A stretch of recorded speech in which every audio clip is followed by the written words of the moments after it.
Hello YouTube. Hopefully we're all live there. It takes a while for it to go past the delay, but as you can see, we are back with GT Prime Cockpit. Almost done. This is kind of like day 4 of, well, part 4 of this build.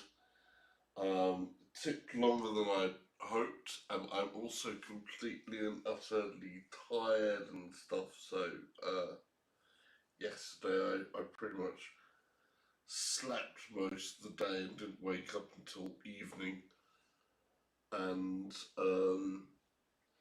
then slept at the wrong time. That's really not great. So yeah,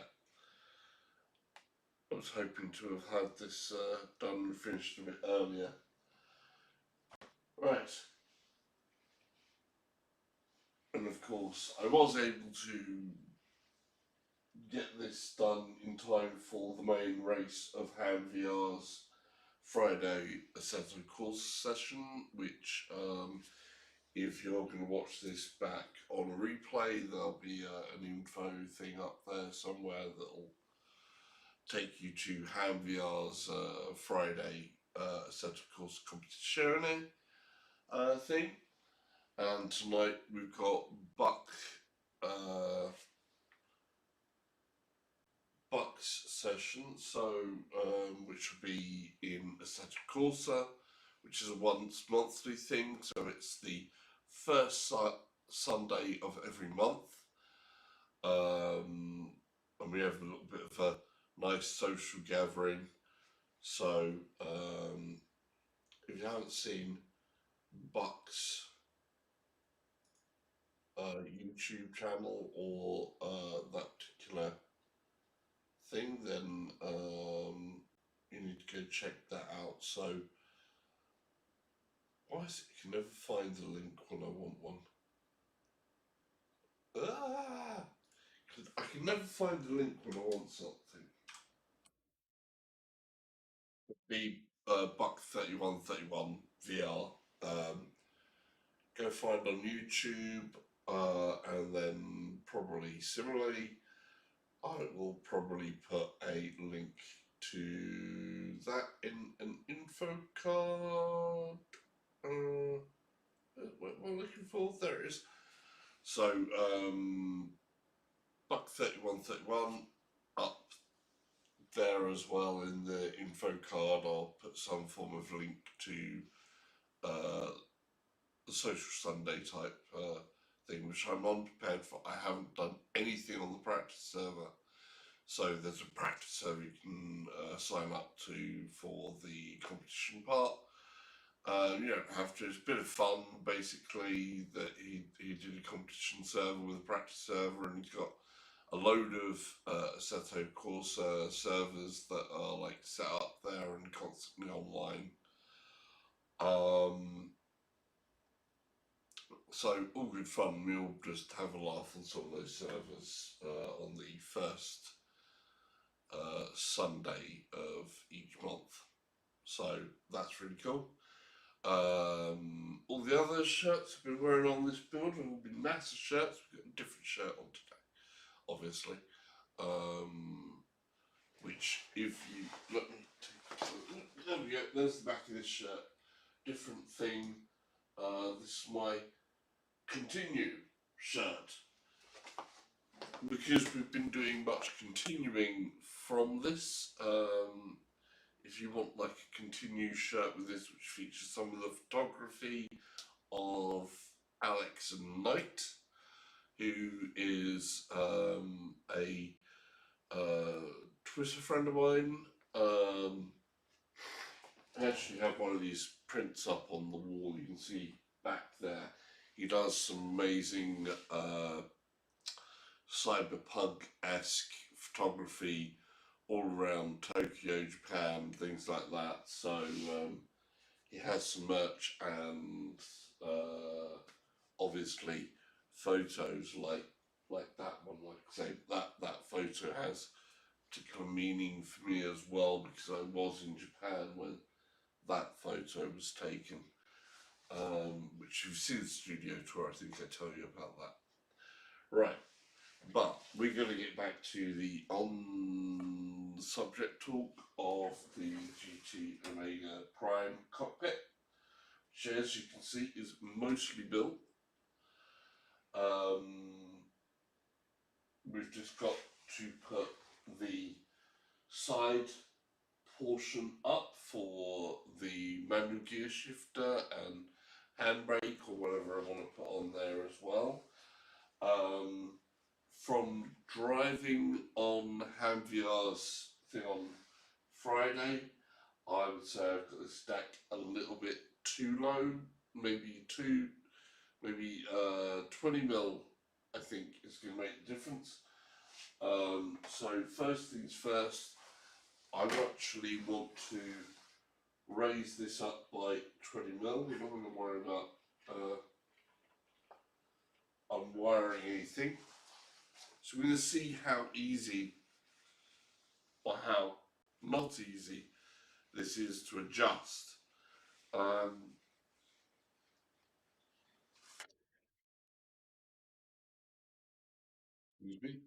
Because obviously it needs some unscrewing and stuff like that.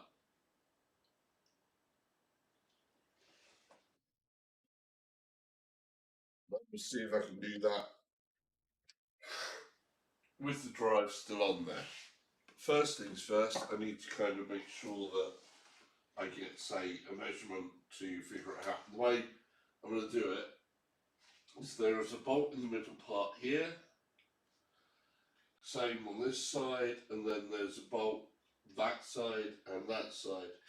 I'm going to slacken the middle bolt off a reasonable amount, but enough to give it sort of like tension still so that the entire thing doesn't fall. And then I'm going to slacken this closer bolt off more so it can raise this front part up to the desired height. Then I'm going to tighten that down a bit and slacken the middle bolts off so that then I can kind of level it out again. We'll see how we do this. 77 says, slacken them off, baby. Right, so at the moment we're at 9 centimetres, so with 90 there, I want to go to say 7, I think.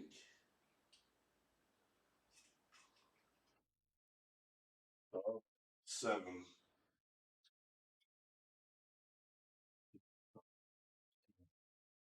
Do that. We're going to slacken off.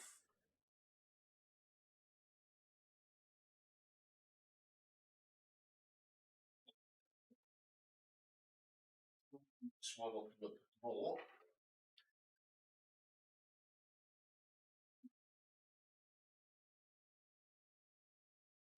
Make sure the entire thing doesn't fall.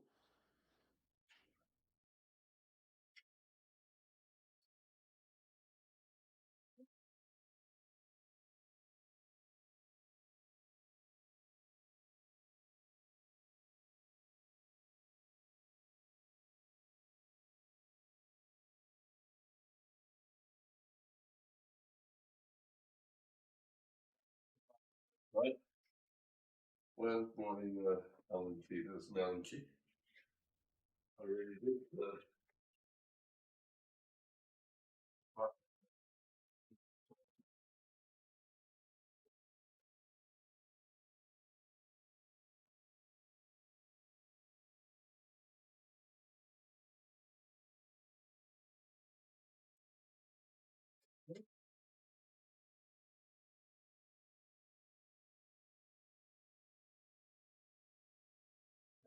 See if I can start tilting this.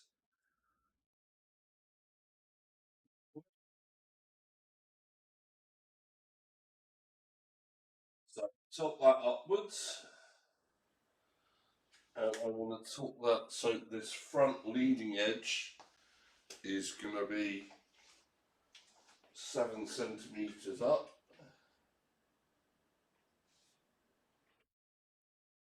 No,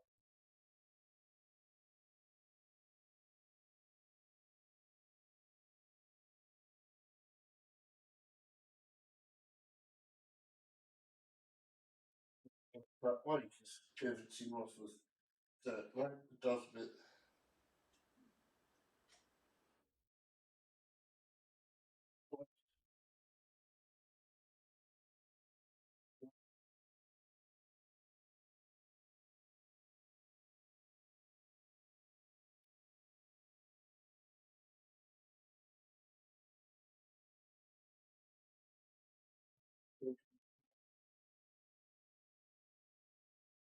It's going to be.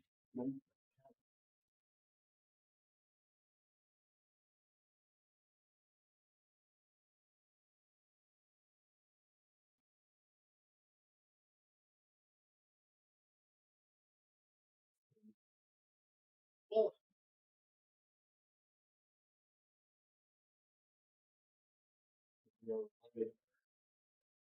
tighten this one a little bit and do sort of like a move and cinch type of thing.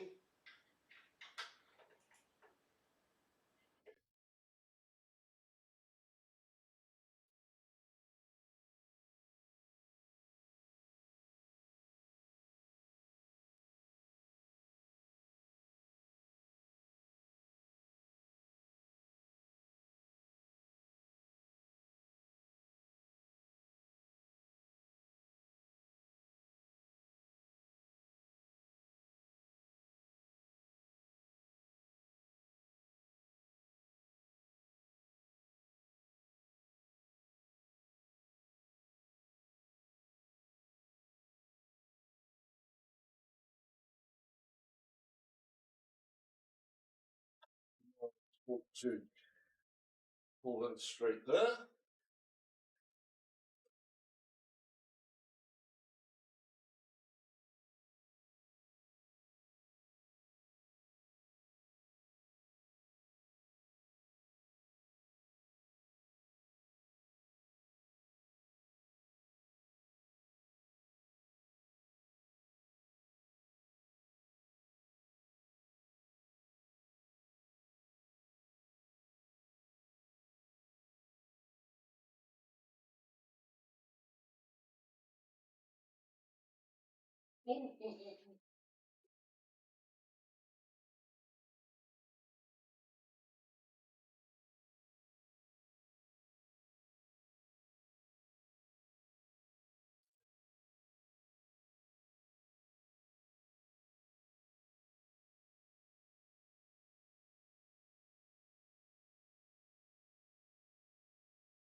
A little bit. Back a little bit. Ah.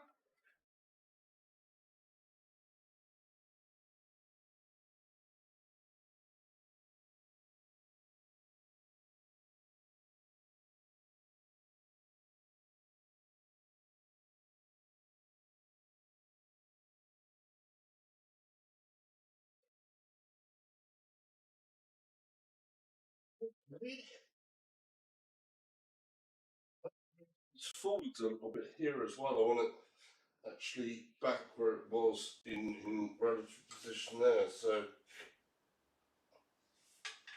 I need to do that a little bit more. Yeah.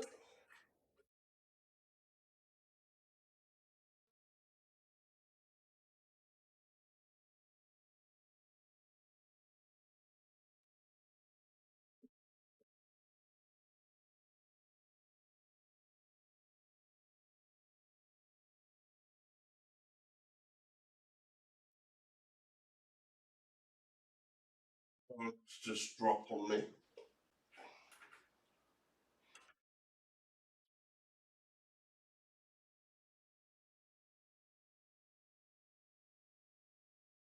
Right. That bit up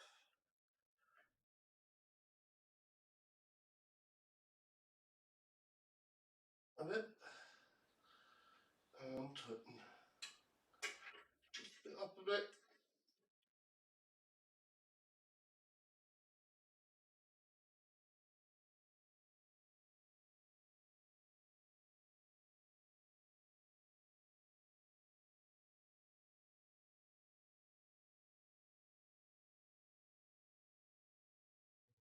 Do the same on this side.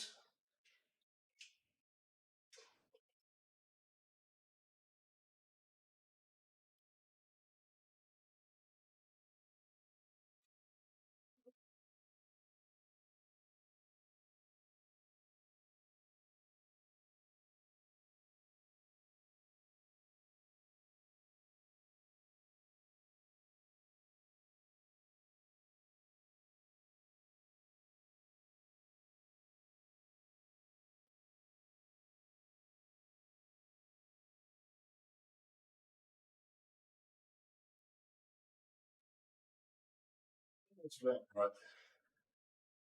See there.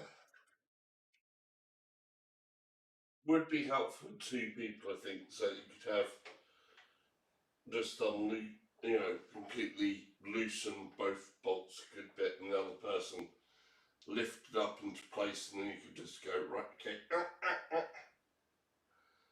and kind of tighten it in.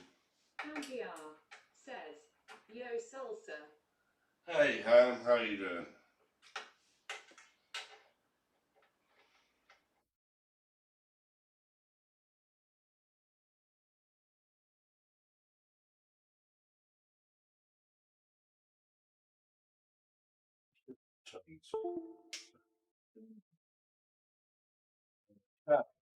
Um,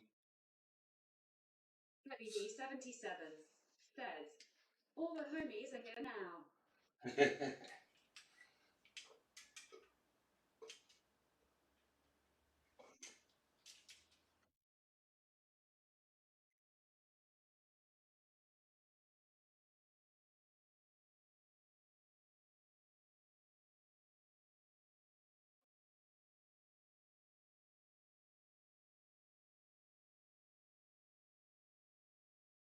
Still a little bit more.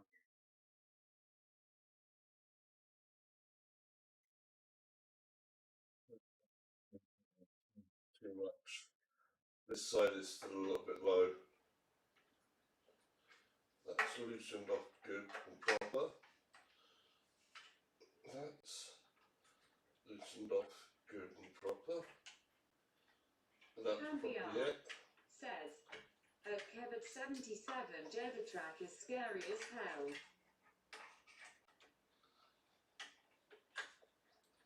I'll have to read that back because I didn't hear what was scary as hell.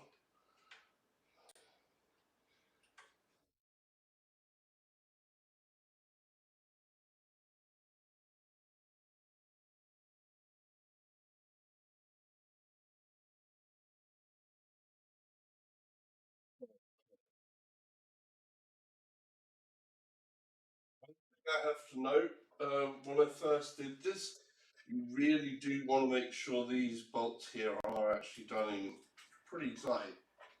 Because says, the Saudi Grand Prix track. oh, okay. You've been playing the F1 on there on Set Corsa, or yeah, right. One thing I noticed last night that happened was that I didn't tighten the bolts in here quite as tight as I could have done, and that meant that I ended up with a bit of movement right out of the bat, and I was like, oh God, didn't realise do that. And I do still have a little play there forwards and backwards, which is to do with these bolts here.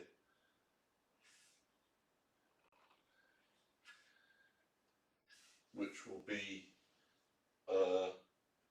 probably on the inner bolt.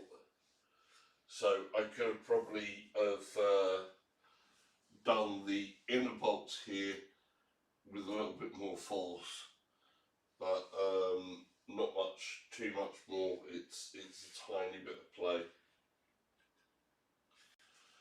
Right. So we want to get on to the last part, which is going to be a side rail. Now, obviously, I'm English. Normally, I will go, okay, gears should be on this side, for definite, and because of the arrangement of my space, I'm going to do that again and have the first side rail on my left rather than on my right. If you're in the US or you're mainly doing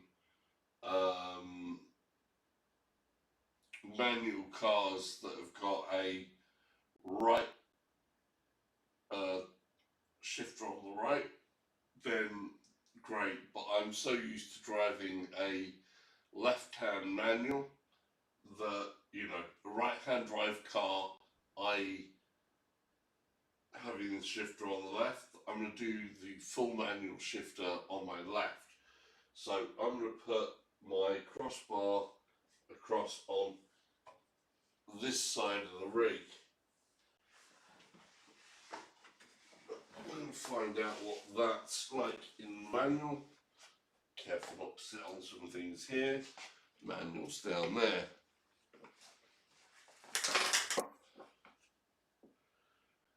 That was the bubble wrap I just had the chair go across. Nice sounds.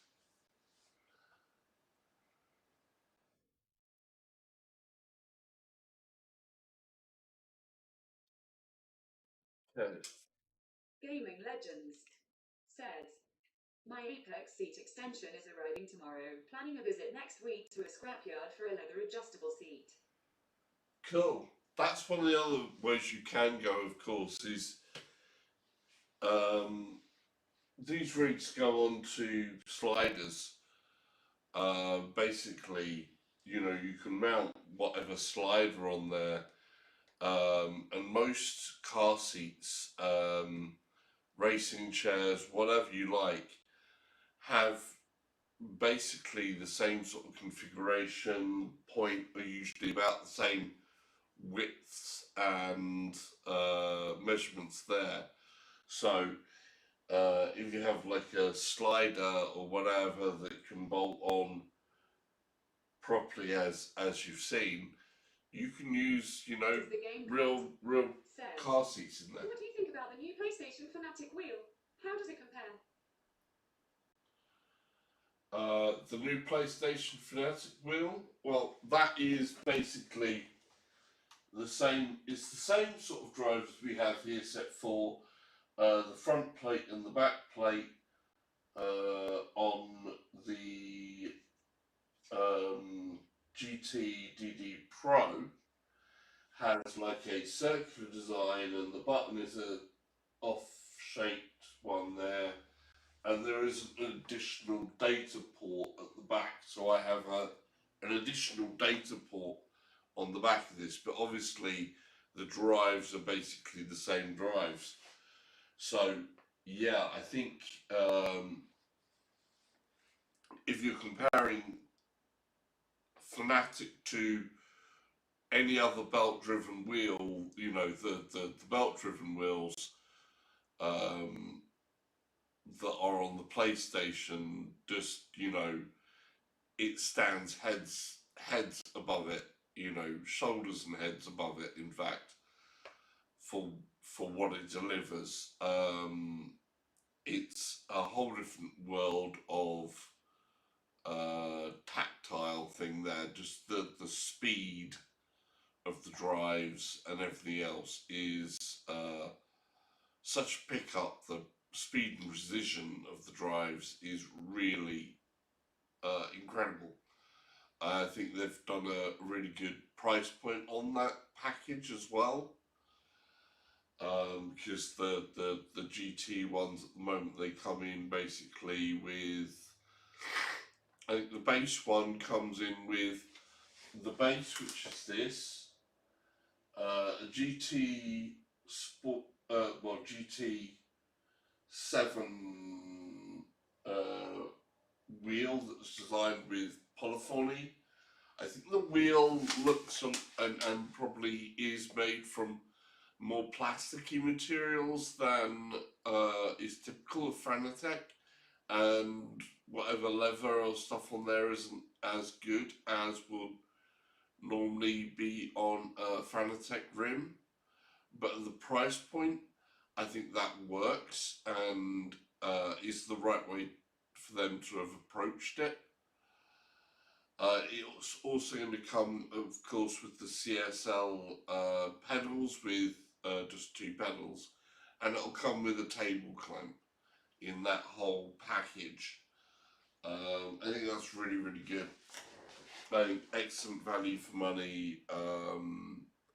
It's a mid-tier thing as well, so you compare that to say Thrustmaster's offerings on belt drives that are at a similar price point, then the Fnatic will blow that out of the water easily because they're just that good.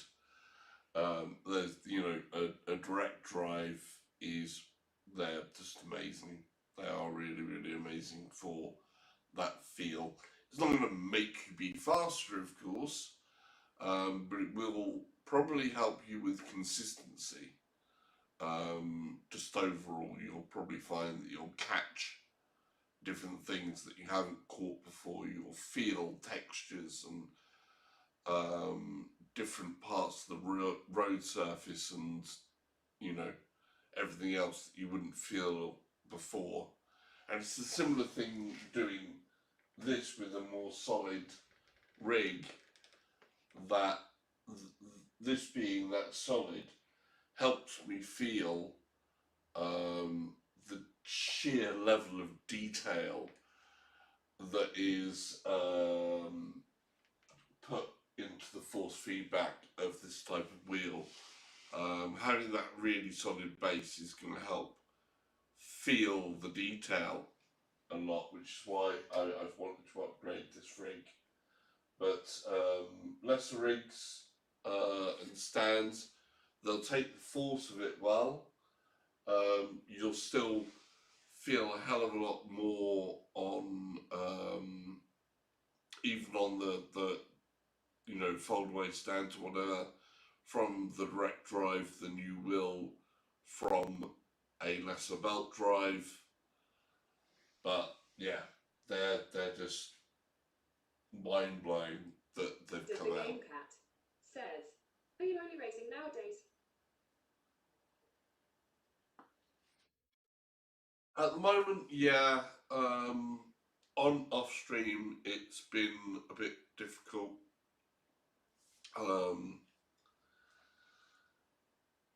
I will do some more other VR things at some point, but I doubt to the same volume. The racing side is something that's, you know, takes up a lot of time.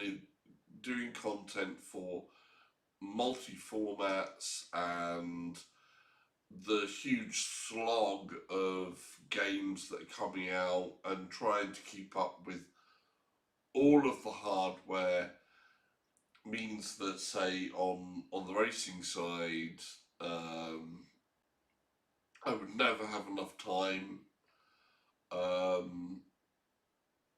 You know, I barely have the time as it is to keep the energy, especially with different things that have been on in my own personal life. So trying to find that good work balance with fun balance with, you know, everything else, home chores, normal life balance is a finer degree, and sometimes you have to say, what's the bits that I really enjoy, and let's concentrate on those.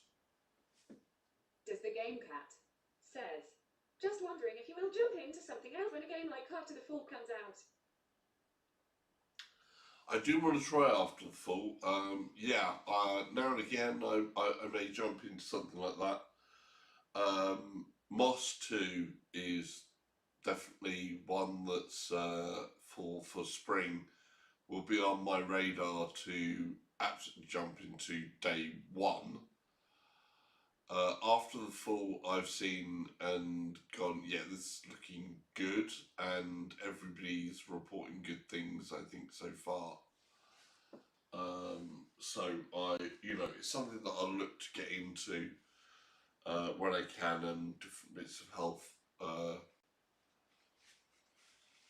allowing, you know, energy, work, time allowing. Does the Game Cat says, did you get a PS5 or are you uninterested? And VR says, I'm the same, mostly racing these days. I will try the big VR releases if and when they come out. After the form looks great. I didn't get a PS5 because there wasn't really anything to hold my interest. And like I say, time and money wise, it would have been wasted money for me. I think it's a thing. If you're going to spend that time on it, then great. If you don't see yourself spending much time on something, then putting a huge amount of money into it, which you know, PS5 is not exactly the cheapest thing. Whereas I can get a good amount of use from something like this more than I will just the PS5. If Gran Turismo 7 comes out and they say, right, we've got full on VR for it, then I'll look at it. But until there is an actual announcement officially saying, yes, Gran Turismo 7 will have full VR support from day one for the whole game, I won't bother. Because I would love to play Gran Turismo 7 as a full game, all in VR. If that doesn't happen, I'm at the moment not interested. Says, hi, I'm in the same boat for PS5, otherwise I won't get one. Does the Game Cat says, will your rig work on a PlayStation? This one will not, because of this drive. If you want to do the PlayStation, you have to get the Fanatec base. Needs to be the one that's included in the GT DD Pro package. Hopefully, I'm hopeful that Fanatec will sell a bundle at some point that is just, say, the GT wheel and the GT base, because I already have pedals that are a lot better than what they give with the pack that's available. Obviously, I've got steering wheels that are pretty damn good. You know, like this McLaren GT3 wheel is a 100% size duplicate of the McLaren. I think it's the be the 650. I think it's the 650. So and a few other cars in one of the five. Is it 540 as well? Some of the GT3 versions of the 540 had this wheel, but definitely the 650 I think had a version of this wheel as well.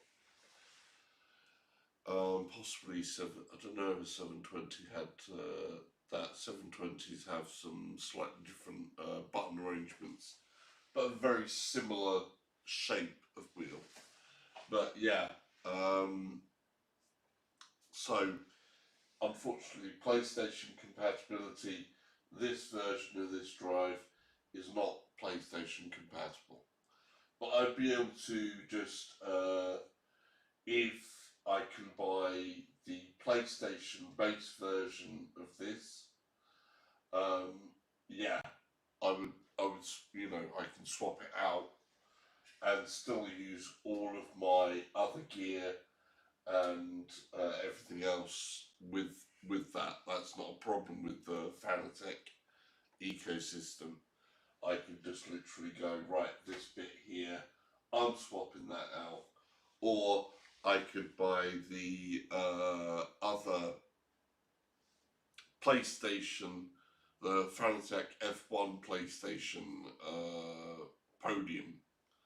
Yeah, so I've forgotten exactly what that was called. Its big name really is kind of like the Fanatec PlayStation F1 Platinum, thing, and that has PlayStation compatibility.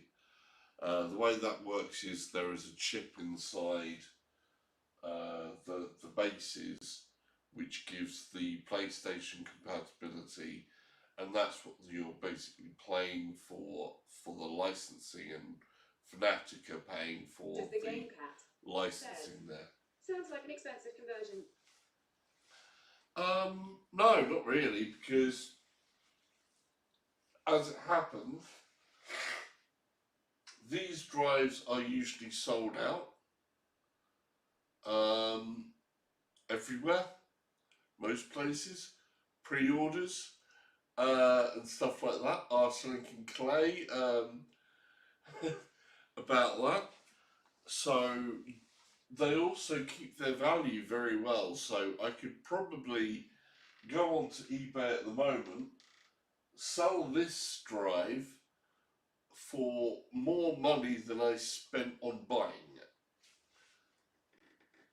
So no, not really an expensive conversion on that side. It's cheaper than you think. Right, we need to get on as well because time is wasting.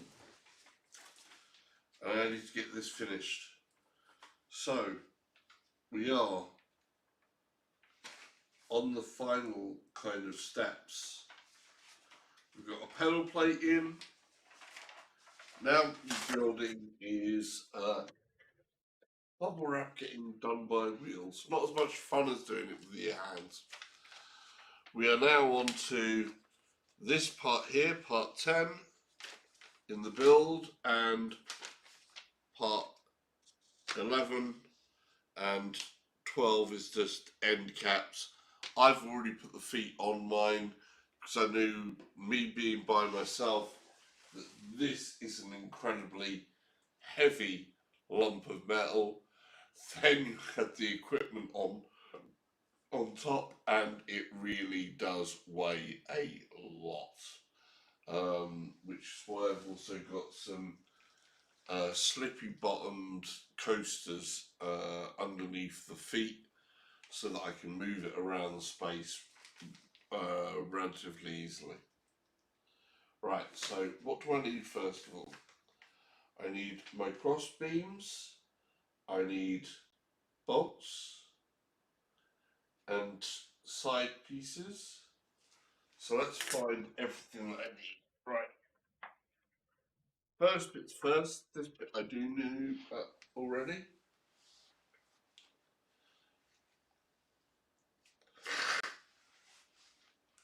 So, helpful Stanley knife. Always careful with the Stanley knives, of course. Safety first. All that business. Try to, there's sellotape here somewhere. Where is this? Is such an odd shape. Try to move the blade away from yourself, you know. If there's other people around, be super cautious, but definitely if you're by yourself, move the blade away from yourself. Do yourself a favour. You don't want to stick yourself with a standard knife blade. They are, you know, sharp.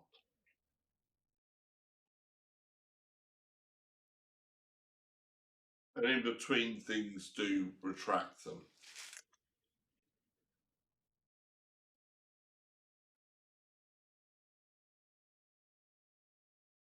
Okay, so this is another one of the custom pieces. You can see here. It's a good thick piece of metal that. That's going to be to hold our gear shifter or handbrake, whatever I'm going to put on there. I need the bottom part, I think is over there.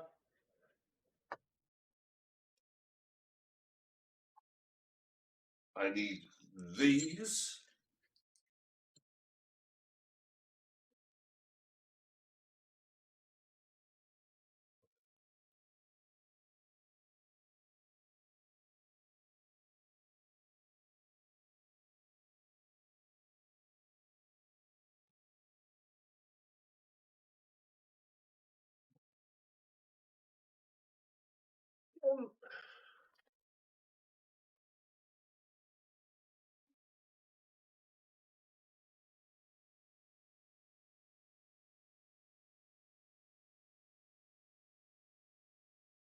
So that's going to be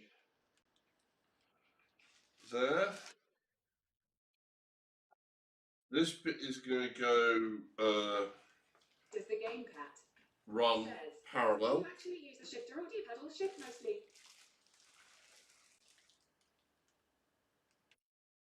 I use it as appropriate. So if a car is a manual car, I use a H shifter. If a car is semi-automatic paddle, I use paddle. And if a car is a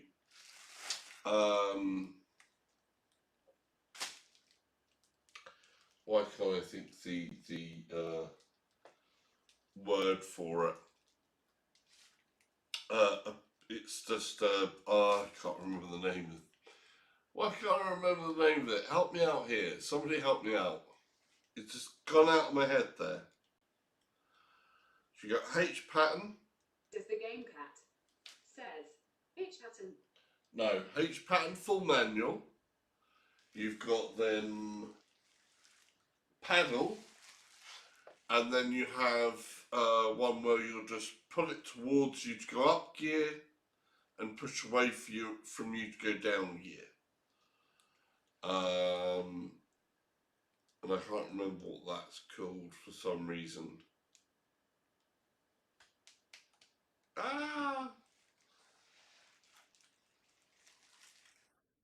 Why can't I remember the name of that? The game cat says sequential. There you go. Thank you very much. That's exactly the one that I was after, a sequential. So I've got enough shifters now to be able to cover me for each one of those. So obviously all the steering wheels I have, whatever, have panels on them. I have one that's actually a 7-speed H pattern, but you can turn it into a sequential, which I've been mounting previously on the right. And then I have the older Logitech 6-speed with reverse that I've been mounting on the left. I'll probably replace that one at some point. I'm in a bit of a quandary of maybe I mod the G27 one just to be a sequential, or I'll buy another one of the SHH. Sorry, is it HSS?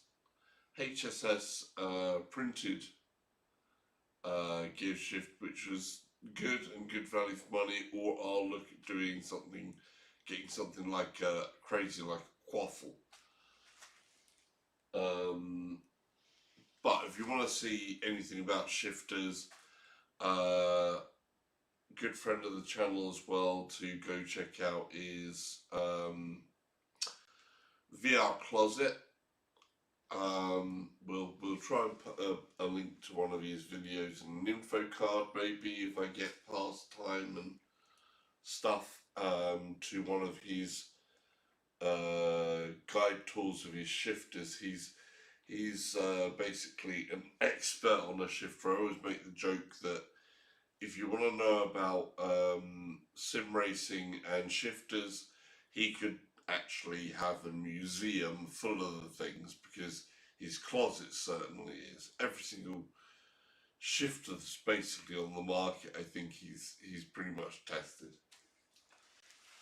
Right, so we have that there that's going to run along like that, but over the opposite side. And then we have a downwards one, or upwards one if you like. You're going to support that. So that's cool.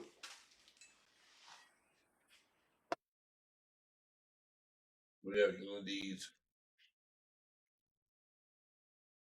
T-nuts. Also going to need some more of these cab stock bolts, because there is another custom piece that is required for that.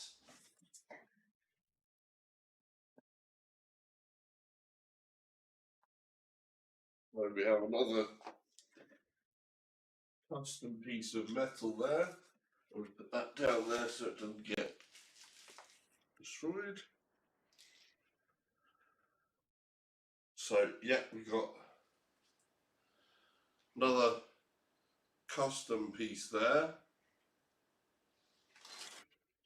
And the instructions say the first thing we are going to do is screw that into that part. So we want one of the countersunk screws.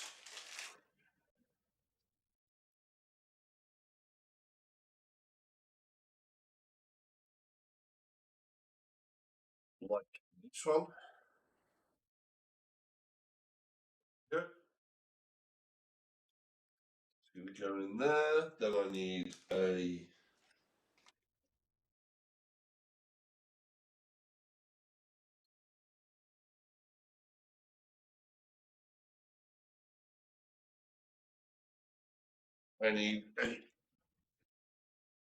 T-nut.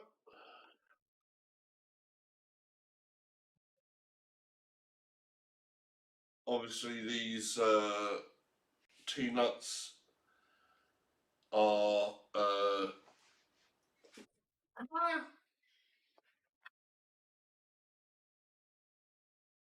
poppable.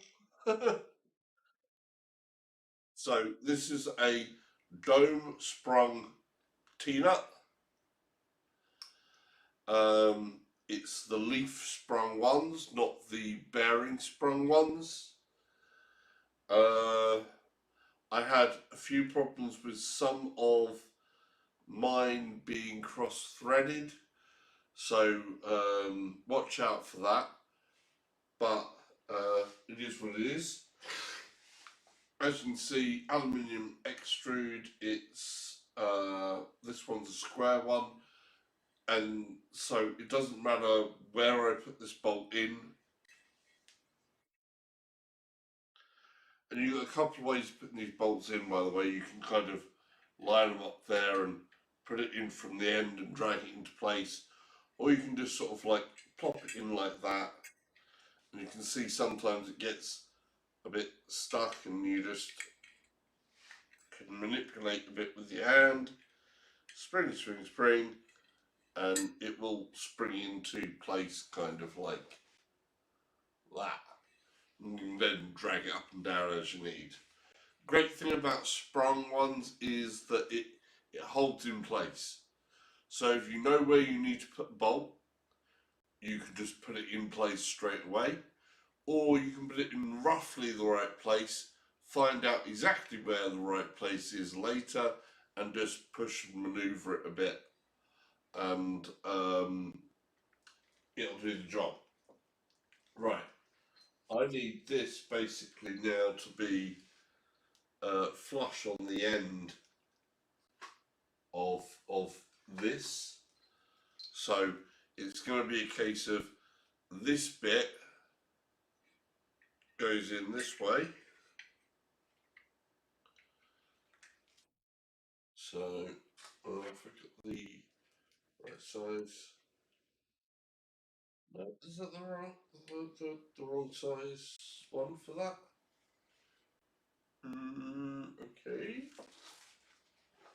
Where's the other?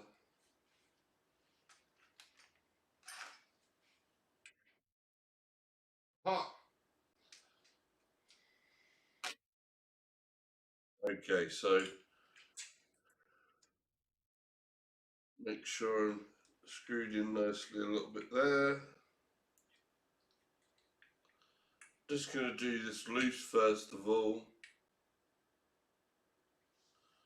so it's roughly where I want it, and I'm not going to fully tighten it. So I've got a little bit of play there to maneuver it around as I need.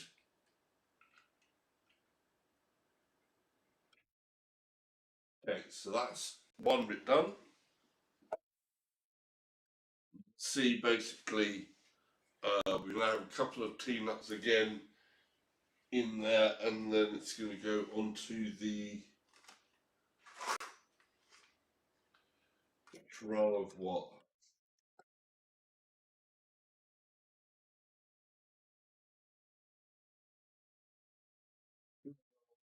Top row.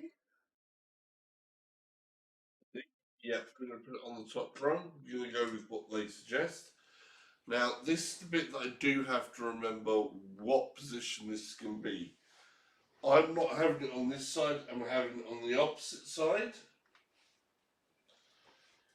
So there's going to be two of these.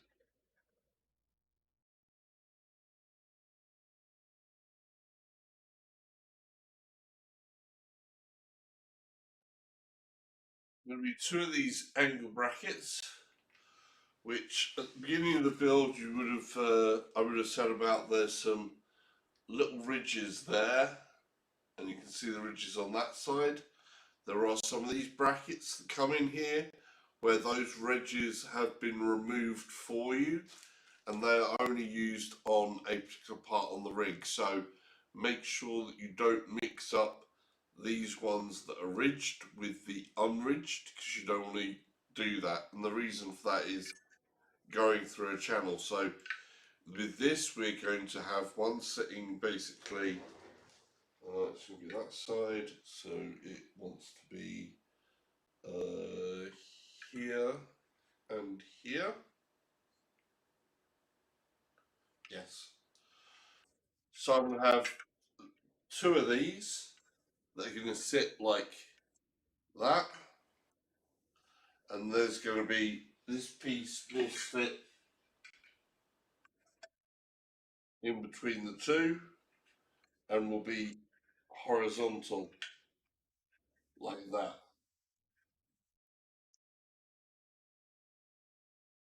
So I can do everything roughly loosely before.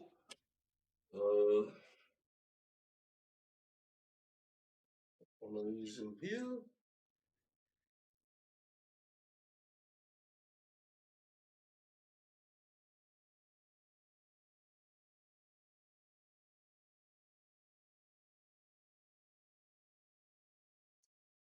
This aluminium extrude stuff though is because of its standard measurements and everything. It's so adaptable. Both makes it easier to work with and obviously sometimes time consuming to work with because there's a lot of putting of nuts in here. You know, you get used to, I suppose. I need to watch out here because a thing to watch out for is there's some different size bolts as well. So we have 8 by 16 and 8 by 20 mil bolts. And I think those are the wrong ones.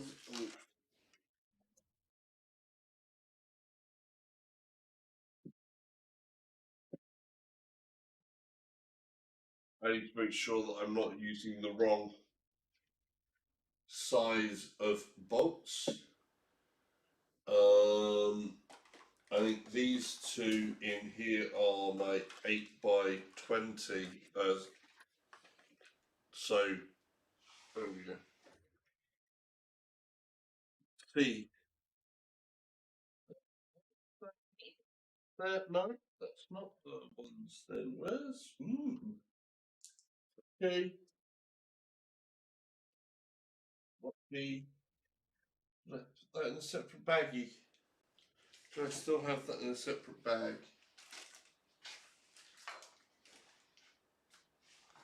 I still have that in a separate bag. I put them in there. Oh, I don't have separate.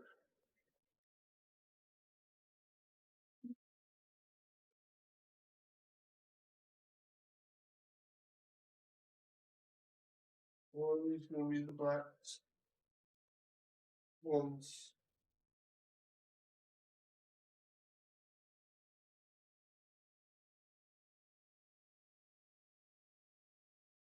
These are 6 minute M6s, not M8s. Oh, don't tell me. That's going to be annoying. I've got bolt sizes mixed up because at one point we're going to want to have the longer bolts.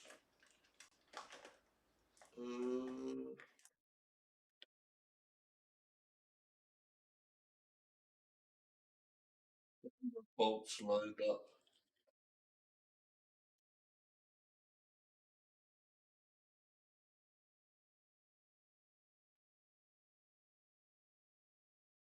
Fun. But on certain, that's definitely the A bag. That was the different bag for those. All the bolts actually came in one bag, you see, and some of them were longer. Ah well, I do have some other bolts arriving tomorrow because I've got some other T-nuts and bolt sizes arriving tomorrow because unfortunately this drive does not come with bolts because they never know which size of plate you're going to be mounting to and that can affect things. So I've got some different size bolts and some other T-nuts coming actually as well.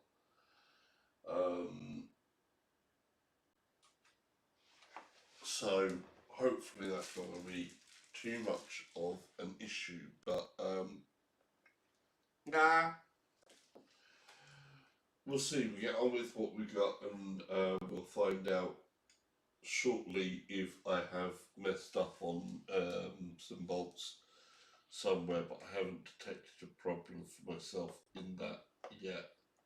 Certainly didn't think I did. I've probably got another bag or something with the other bolts, or I've put them somewhere else. Right. Yeah. It's not one thing, it's another, huh?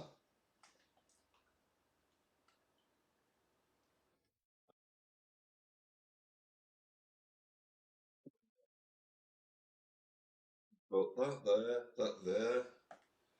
So I want to put one of them there.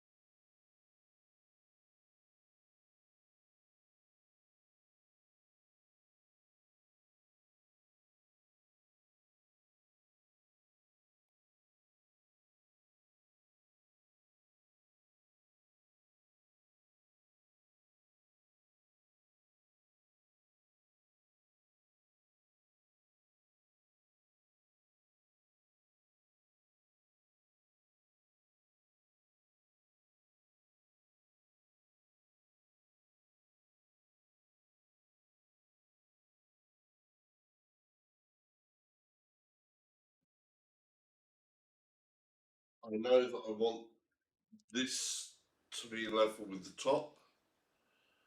So the bolt I'm going to put in here, I'm just going to go ahead and tighten that one the full way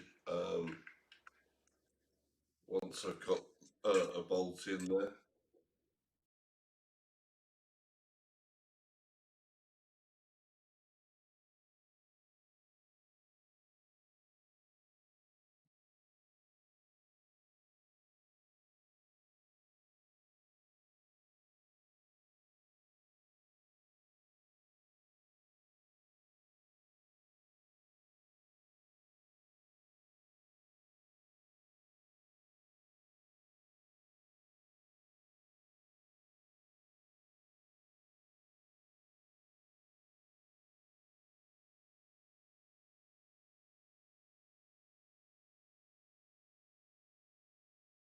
Okay, so that one's nice and tight in there, and this bottom one I've just left, you know, a little loose, so I can just move that up and down as I need to.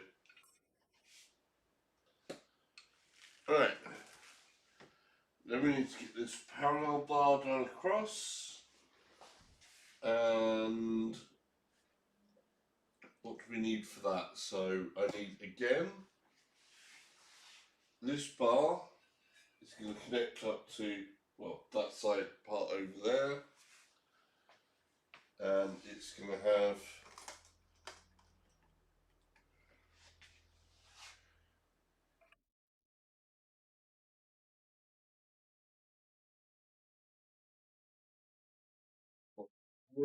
go on.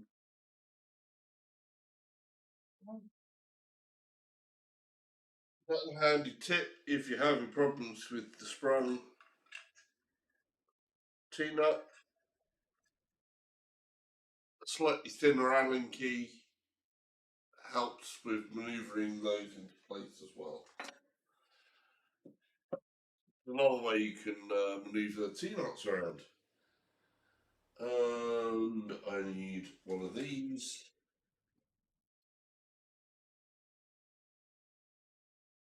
Going to be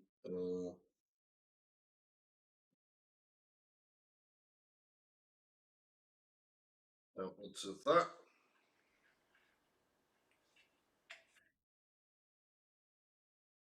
And I know that basically this part is going to be flush with that, so I can pretty much go and tighten this up straight away because it needs to be flush with this so that that's going to go in the channel and will be flush onto the surface over there.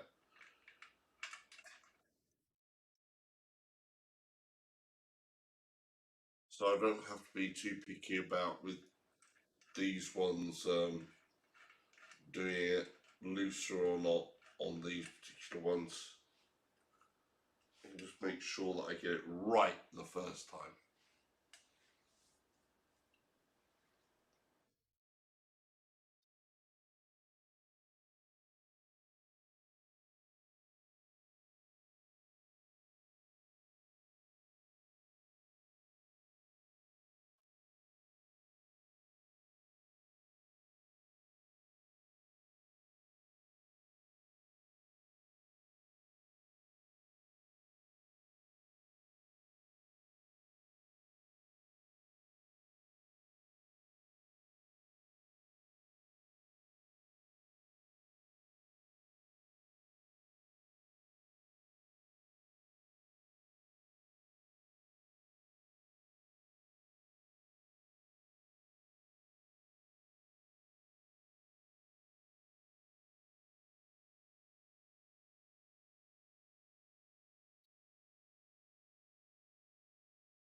Okay. Right.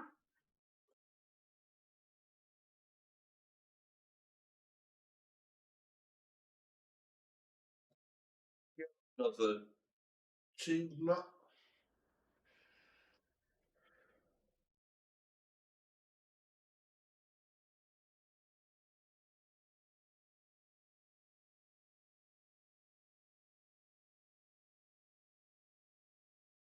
angle bracket.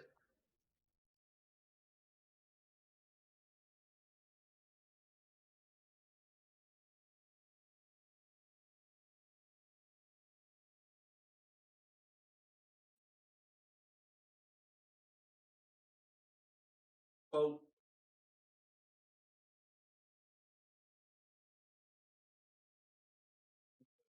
into the right place.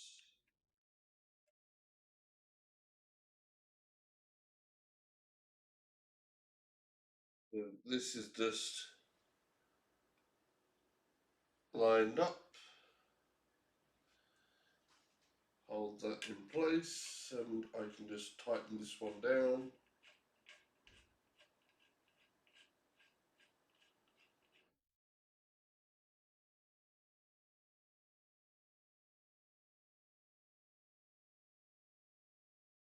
Always, obviously, be careful you don't try and over tighten because you don't want to strip a nut or a bolt, because that would mean you'd have to use a different one.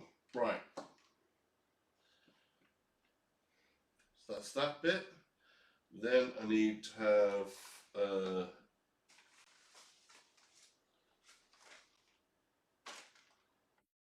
bits just to go over the other side, which is going to be there.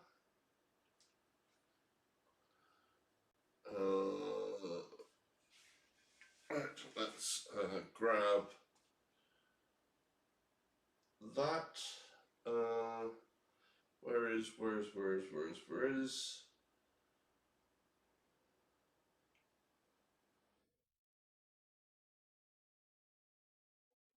Two of those.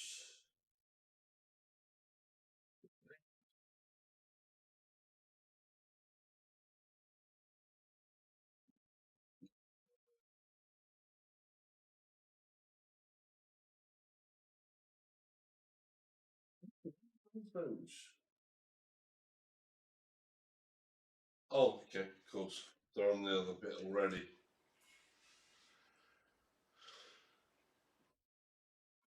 Now I should be able to see straight away. It's looking like that.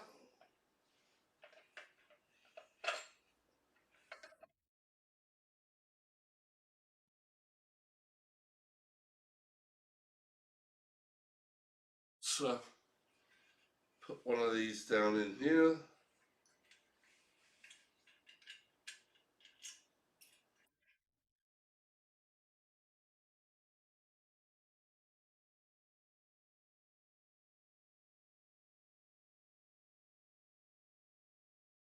That can go that way.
Back to the channel there, which is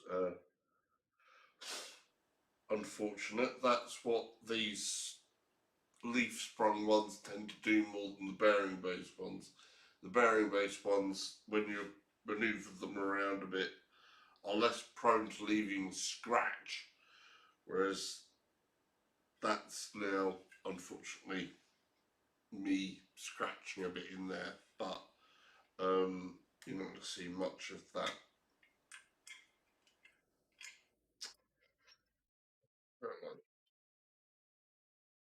I'll change that one out just because it scratched it and that's annoyed me.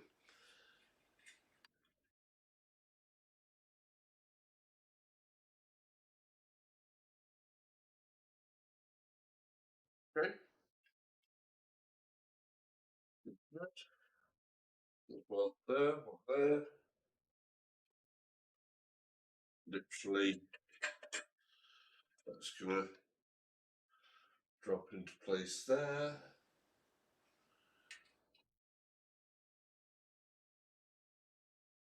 Use again my smaller hex key just to push the T-nut into position.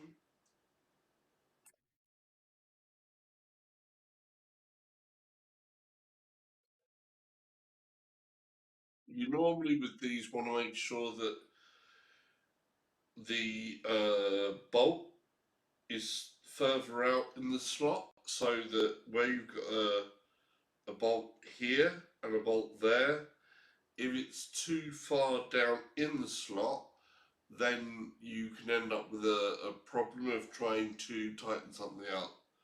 So try to get it as close as you can to this sort of edge here when you're tightening that up, putting that in.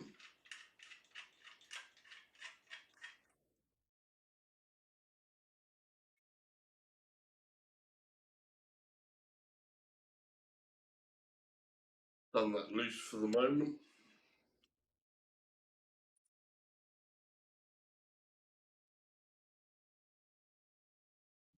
Down on there.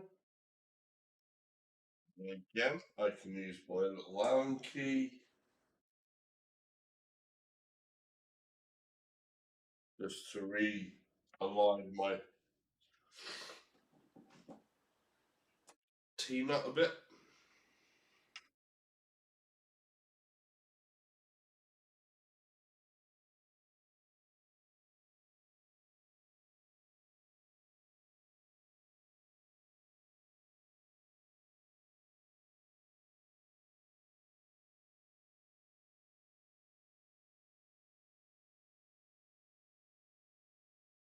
Basically, we know that this bits here are all going to be lined up anyway. That's not going to be an issue.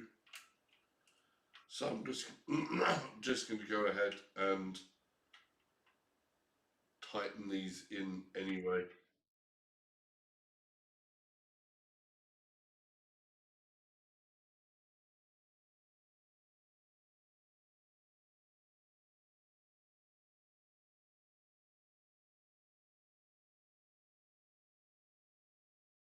Excellent. I just need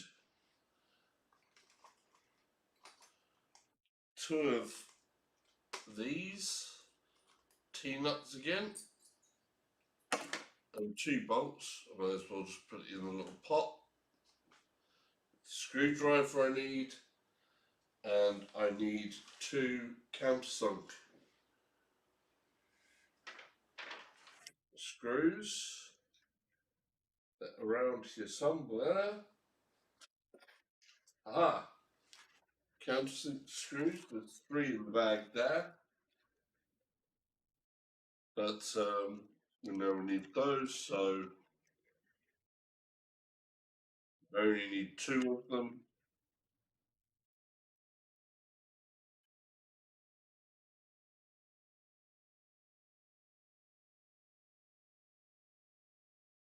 Right,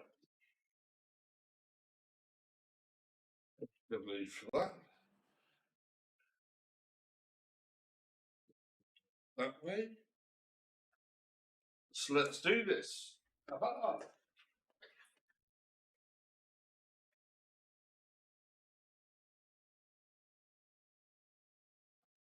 Okay. Now I can mount different heights if I want.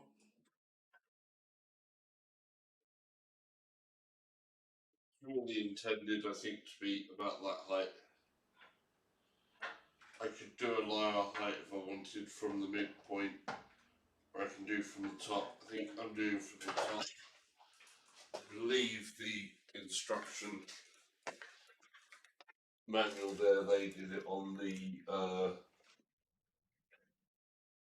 top rung.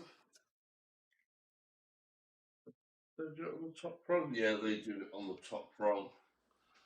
I'm going to do it on top rung as well.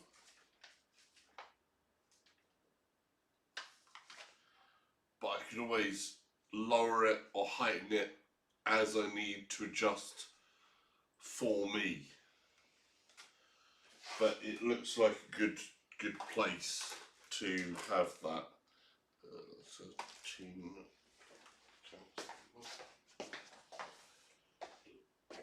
So let's roughly do this in place. I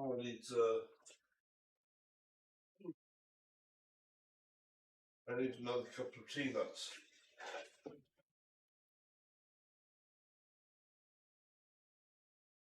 So I need another couple of tea nuts. One and two.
Usually do a part in here at the bottom.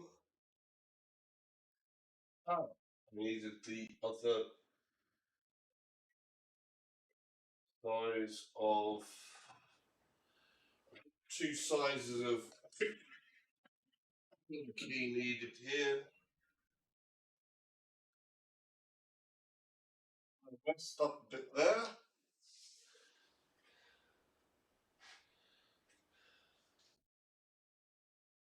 Oh. Now let's see. What's the other? What's that one? That one. Okay.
try and stitch this all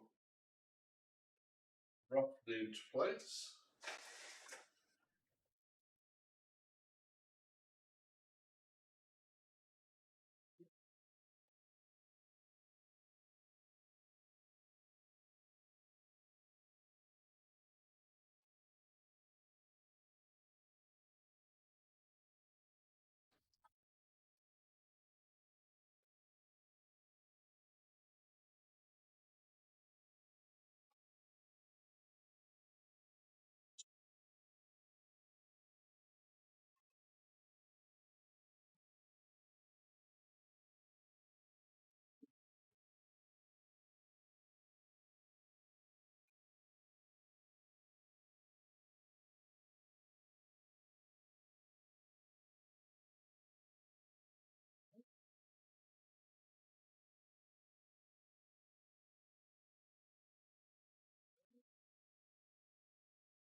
Oh, almost there.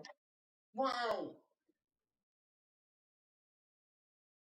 Incredible.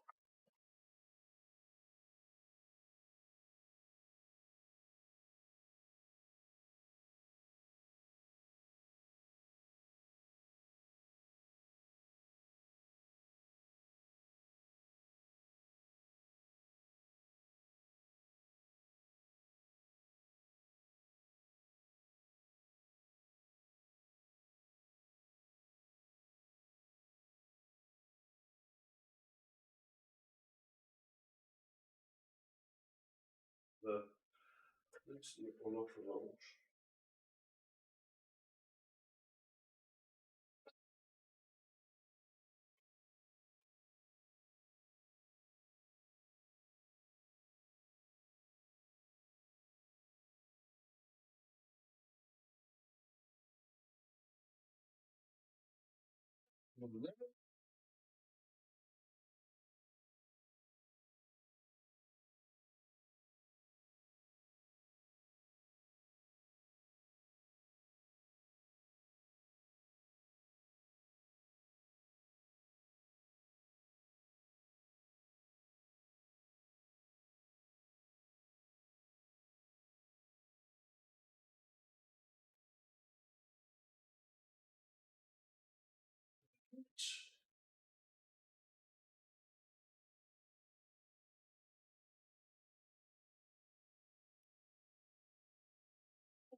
So,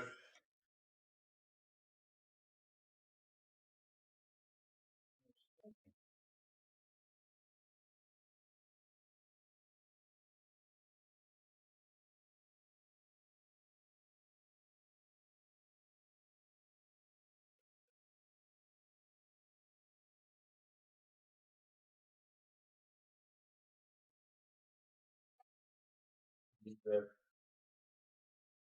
change that for there as well.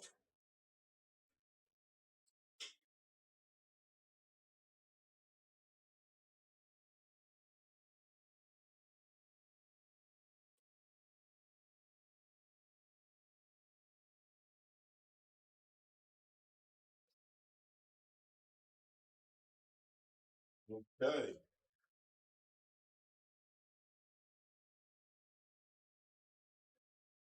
That's pretty damn solid. Yeah, that is solid.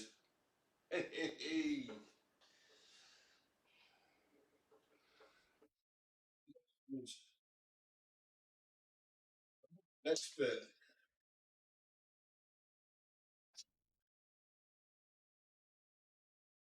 Now,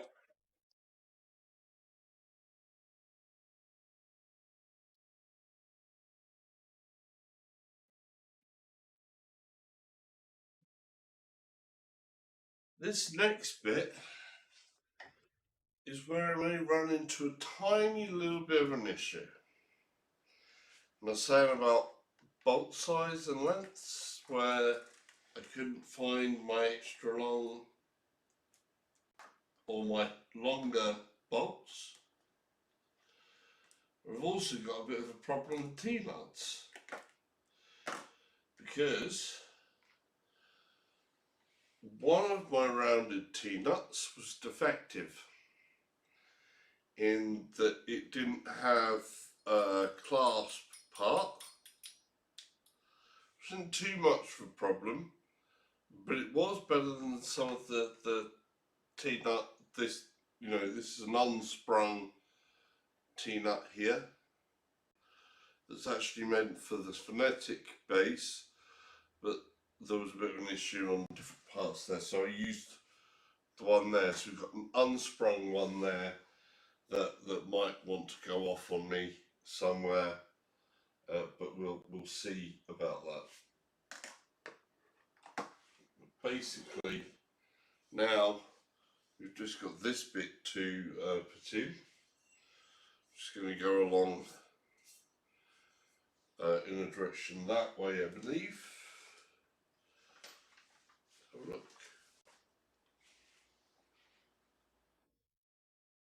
Yep, we're just going to use 2 T-nuts there. It's also going to secure into the tray. So this is the very last bit.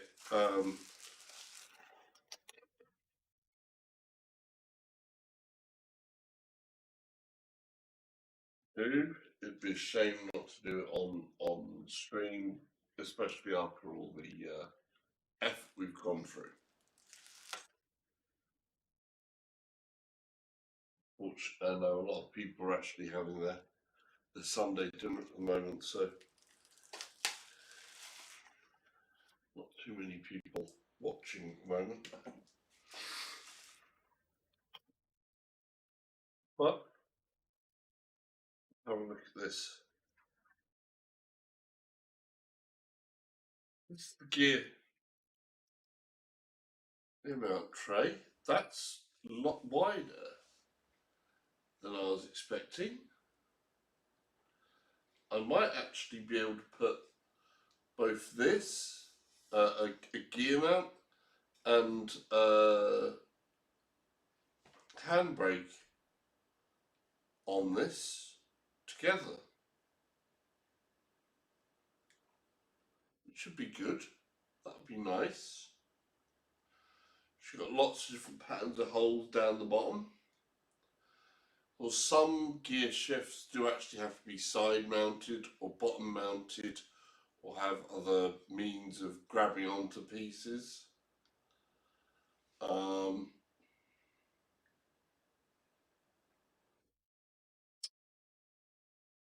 Interesting. Basically, this bit is held on there, so that's going to be the outside edge there, bump that way.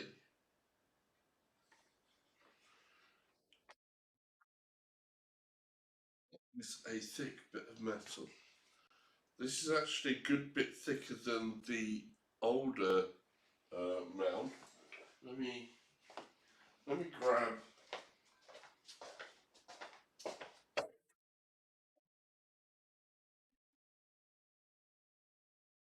You know the difference. This is the gear mount that has come from GT Omega's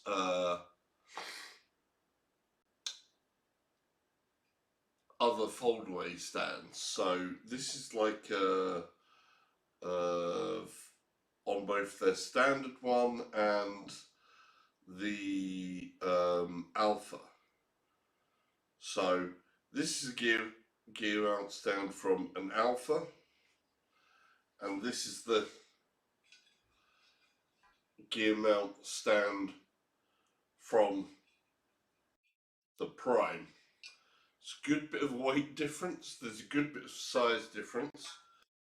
I can see there's some reinforcement inside that. There isn't the reinforced size inside there, but there is a reinforcement bar going across, and there is a difference in thickness on the metal as well. This metal is about twice the thickness, so or almost twice. Feels like a more substantial weight of metal as well. That is okay. And the way they say we should screw this onto here is with M6s and dome caps. I'd actually be tempted to use more than two. They just say two, one at each end basically of this, and then you can have this anywhere along the sidebar that we've put, and it's going to be facing like that way, and basically you can reverse this left or right depending on which holes you need or don't need.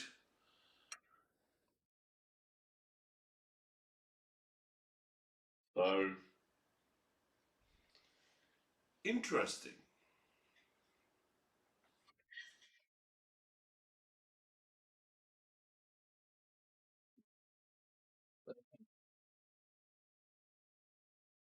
I I'm going to do the same. So we have another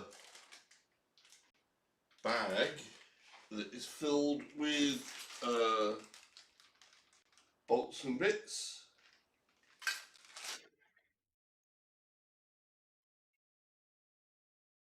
of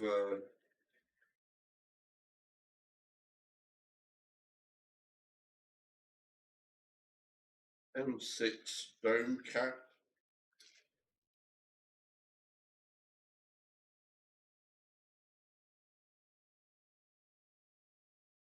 So these are M6 dome capped screws, bolts, and then we have some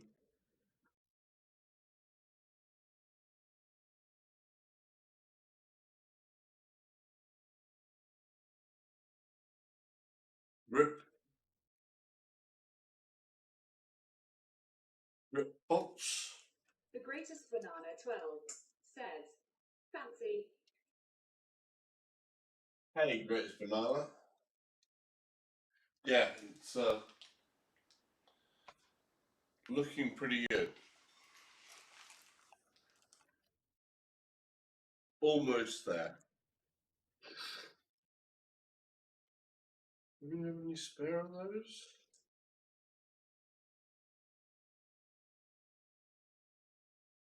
Do we have a third? No third bolt. I think I used one of their bolts underneath for retaining the foot plate. So we're just going to go with what we've got. I was going to say that's going to go on with that facing that way out there, and that's going to be then facing the deck that way, and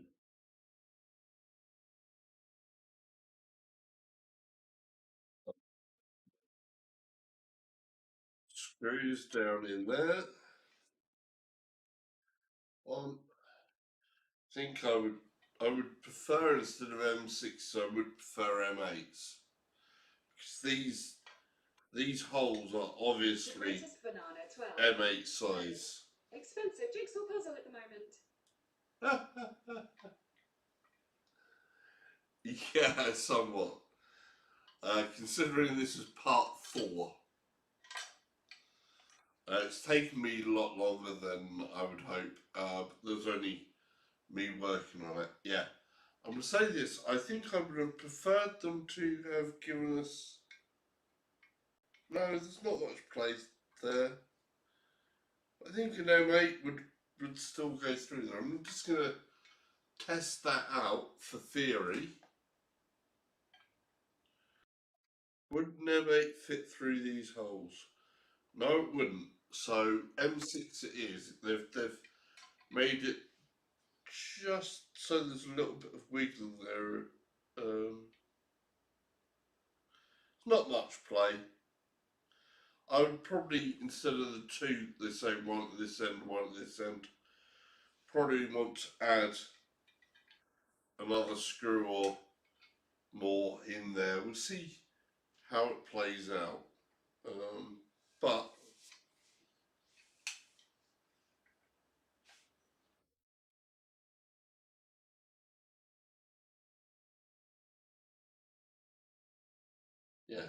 But yes, you're not wrong there, Greatest Banana. It is quite an expensive puzzle.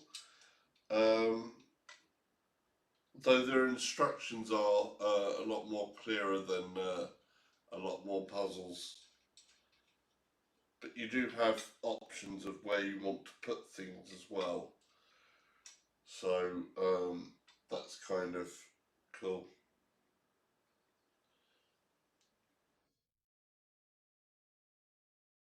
So I think a couple of the pieces I would like a couple more spares of, particularly when it comes to T-nuts, because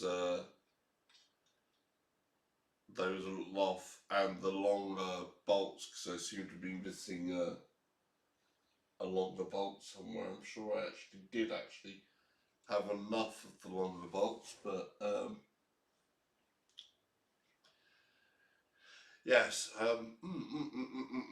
But I have some other bolts and T-nuts that are on order and should hopefully arrive tomorrow, and some other parts to go on here as well.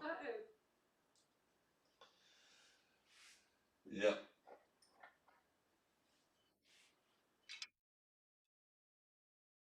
No, not that spanner. That spanner. So let's see that.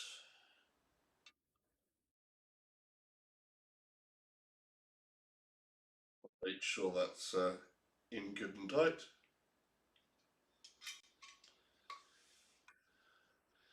Again, still be wary of screws and bolts and things tight, but not over tight. I.e., you don't want it coming loose at any point. But if you go and over tighten, then you'll bet you could end up stripping it out, which then means you can't tighten it up or loosen it up or anything else like that. It'll just be a disaster. So appropriately tight is what you need. Okay, that's on there. Right, now we need just two The greatest banana of 12 these again. says, you've got a lot more room than you used to Yes, yes, a great deal much more room than I used to have. When buying my home, one of the things I was looking for in particular was a space that would allow me to have a decent sized computer desk in here, a driving rig, and still have a lot of free empty space to move around in. I do actually enjoy, just generally speaking, when you have a space anyway, to actually have some empty space. I don't know why I find it a comfort, but I do actually find it a comfort to not have everything stuffed in everywhere. Which unfortunately at the moment, with the amount of cardboard that I've got hanging around the place at the moment, and the kitchen is a bit of a mess. So I'm not enjoying that empty space as much as possible, but at the moment. But this will go in down there over that side beside the where the air conditioning unit is, well, further in, basically where that starts there, the end of the wall to the radiator, so that sits on the opposite side of the desk and will be part way in of the desk, so that I've still got basically a load of space there. Will all be cleared out. The green screen actually then comes all the way over to around there and all the way over to there. So it's gives me an area that's kind of like off there as well as a VR space. 12 says, cool.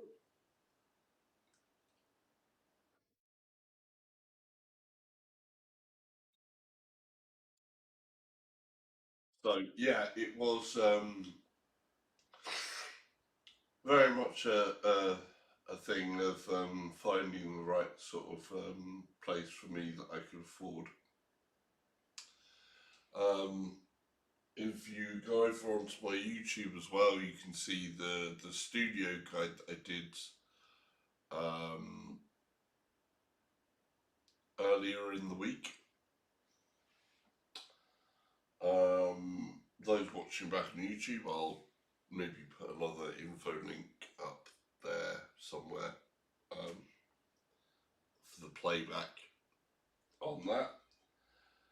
But let's get this last bit mounted, shall we? Now, unfortunately, I don't have any more sprung-loaded T-nuts. So this T-nut might be one of the most difficult T-nuts to fit in. That's tech. Yes, we've said before that's tech.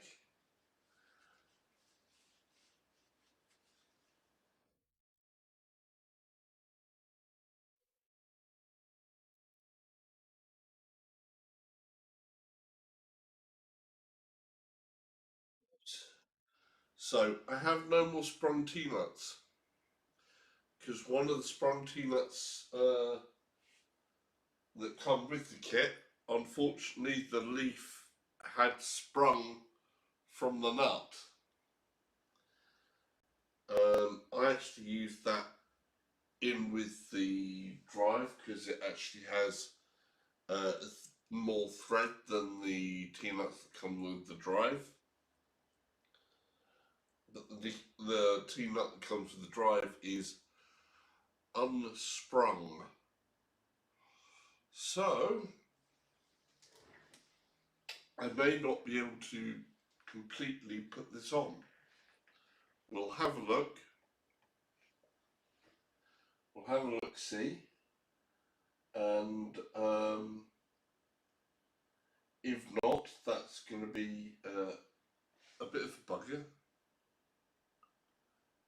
that's the way that it goes. But you can see basically how it's done. It's those over there, that one there, that's in. Let me just take one of those to move that around a little bit. We'll see what we can do.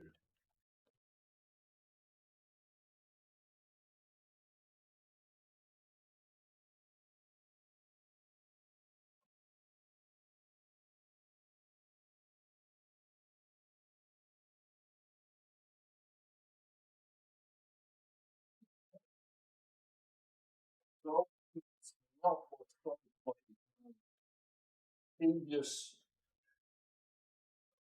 frame and rig, which is awesome.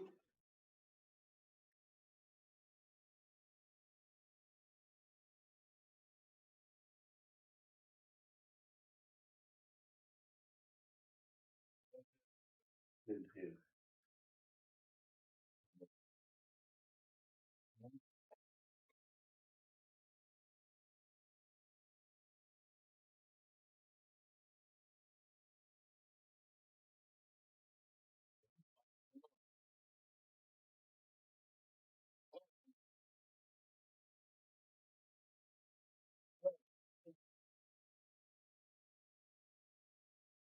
Is a problem.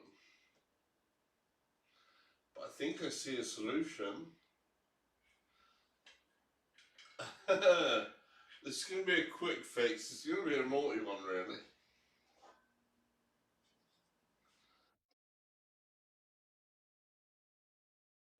Be a way of getting around it.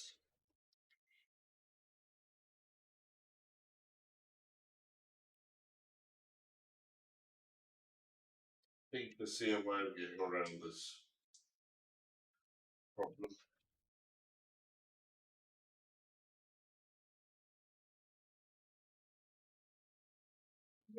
Probably go away.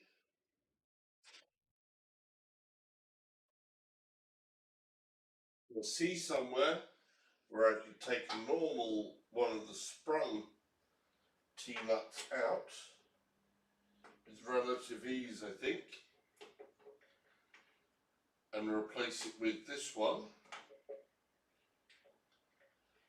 which is a regular T-nut. That much of an issue.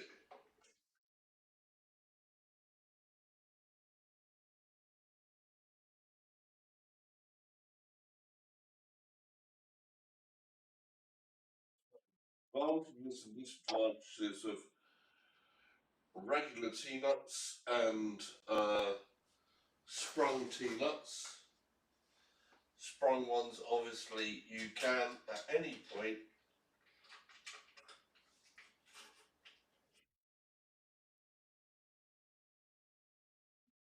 long channels and put in a midpoint of a channel. A regular T-nut, you can't put in a midpoint of a channel. You need to be in from the end. So we're going to put the regular T-nut in here at the end of that. Oh, unfortunately, that's a 6mm T-nut, not an 8mm T-nut. So I need a 6mm bolt.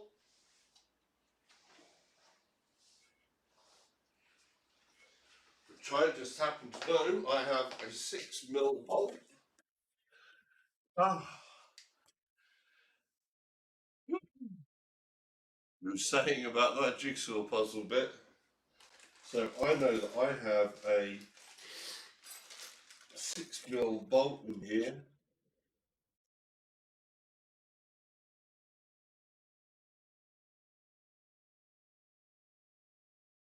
There. And has a different Allen key. No, not that one, that one. That it needs. So we use that.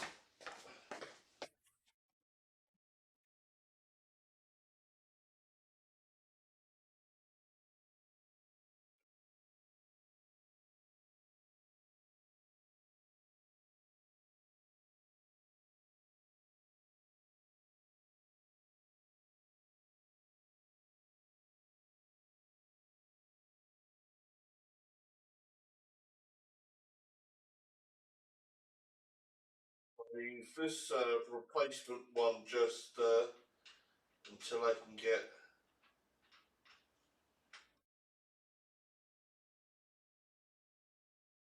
my additional supply of nuts and bolts.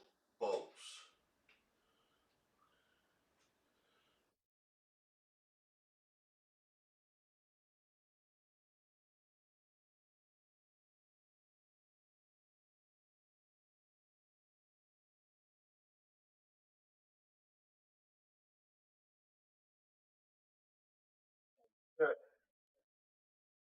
So there we go. We've pilfered one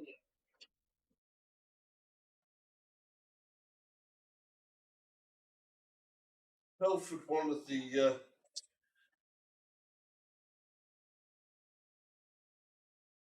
nuts from somewhere else. Unfortunately, I had to replace it with a 6mm T-nut rather than an 8mm T-nut because I actually pilfered the rounded 8mm T-nut that came with the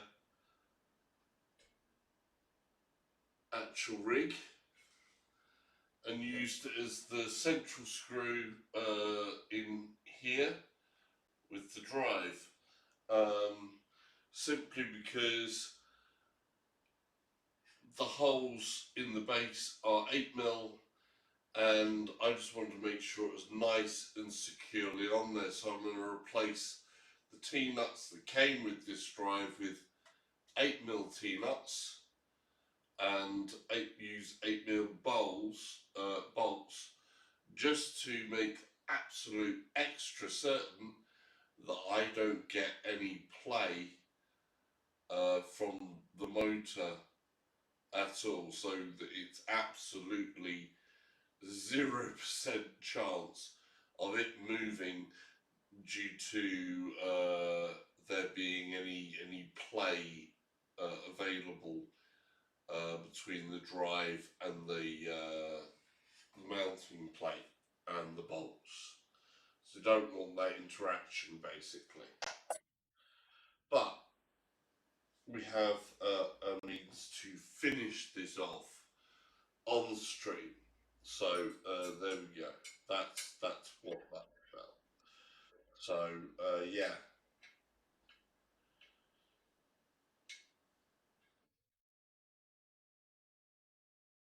So GT Omega, if you watch at any point, you know, again the T nuts has been the only thing that has really got on my nerves. Them being sprung is not too bad. Would be nicer to have ball bearings sprung. And like I say, that I've had a couple of quality control issues where they were not so great threads, but they easily rethreaded because the bolts at least were a very good quality to be able to thread those up.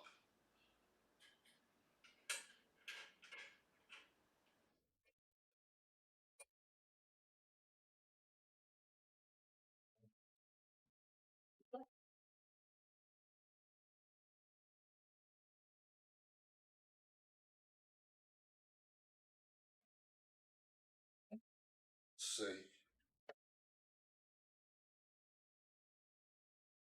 I'll thread it in a bit here.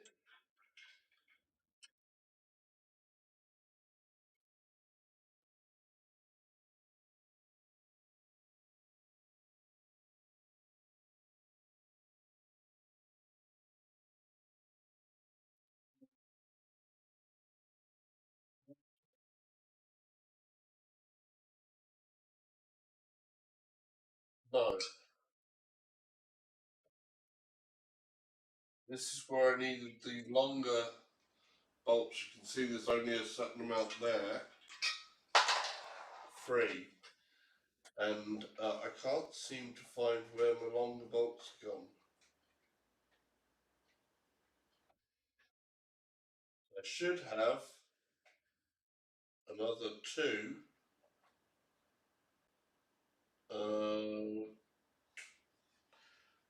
28 M bolts. So I'm not sure where they have gone to. I'm not going to be able to put that on today. I'm going to put them in here with that. No, I'll put one of these on here anyway. So yeah, it's not going to be completely finished today.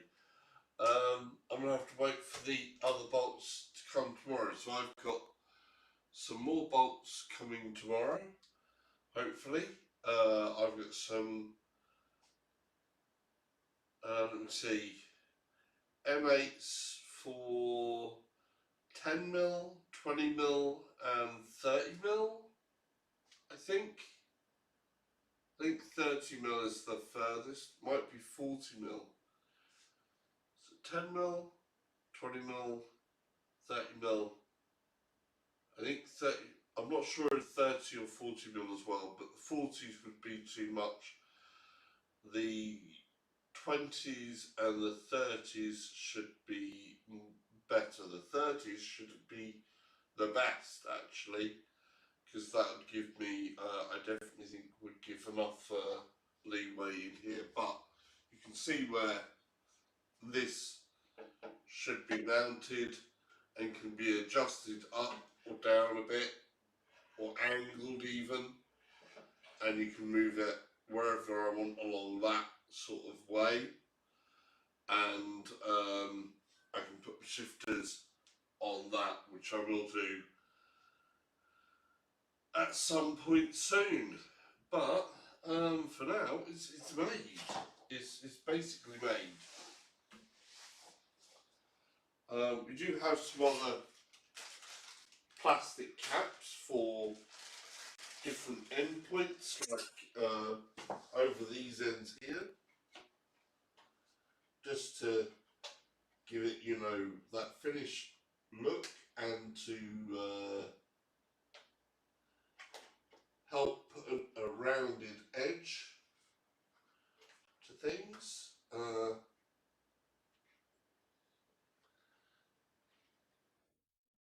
What to use them now to put those on, actually, which I do have.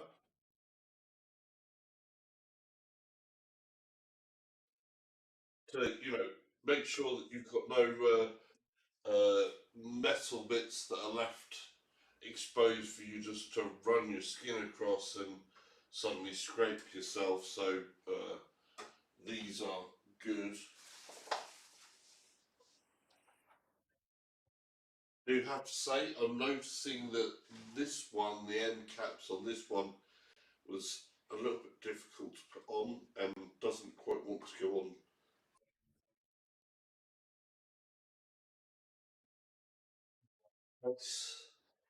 So we're just going to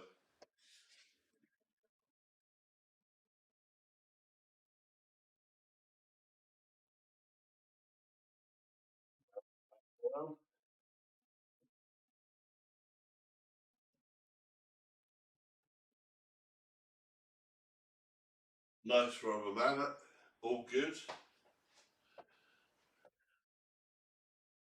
And one of the ends there.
That's neat.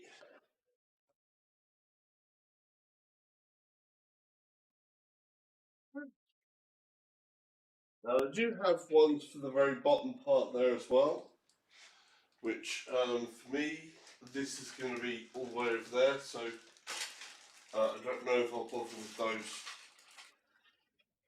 or not.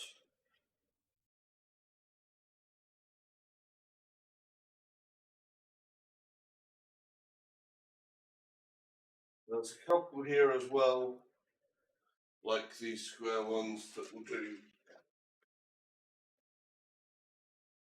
There are a couple of bits of profile under here, which I should, in theory, never be able to get to. So I'm going to leave those ones for now. But I know that when I want the, because of the T nut that I pilfered there at the end is over that corner, so I'm not going to put them on the ends here for just now there. Is there anywhere else that's exposed straight away that I can see? No, that one's done, that one's done, that's one done. Just that and that. And two smaller pillars there. They're exposed, and then you've got the underside of these pillars and the underside of the smaller one over there. So that's not bad. But yeah. Haha! It's done! It's done!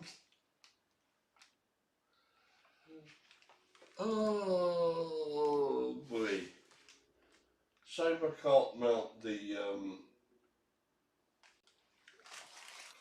that. I wonder if there's any, is there any 8mm longer?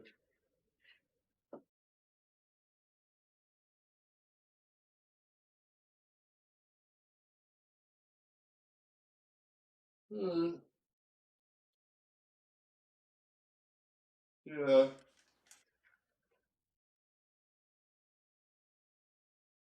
Shame. I can't see any 8mm longer. That's 6mm. Those will probably be 8mm by 16mm.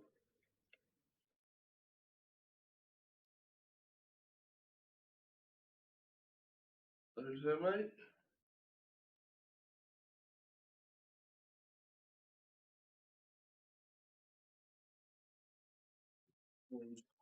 Ah! Right. Round this up.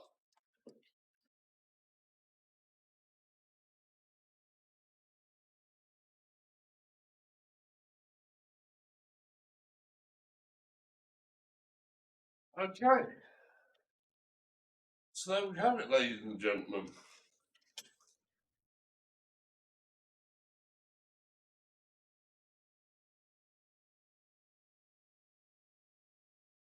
Or what other domination you prefer? Or domination, should I say? There we go. Obviously, I need to do things with wires, and like I say, I just need to get some slightly longer bolts over that end.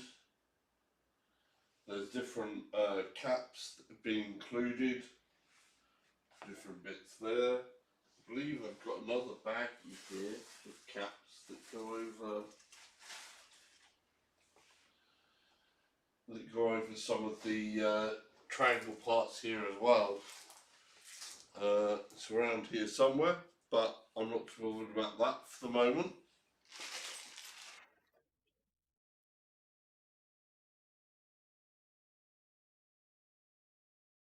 Yeah, I'm sure I've got some of those around somewhere, but not in this bag. I think there's another bag that had the other part covers that was going over the triangular parts, so that you can cover all the bolts and just have it look that little bit better. but as it is, I think it looks pretty damn smart. It's certainly a solid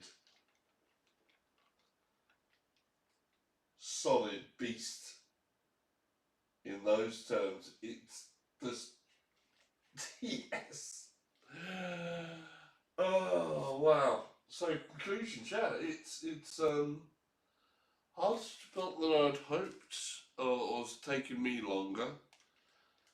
I think if you have two people, you'll be done in a flash. If you don't find that you have any issues with the T-nuts, like I said, I ended up with a few early on that were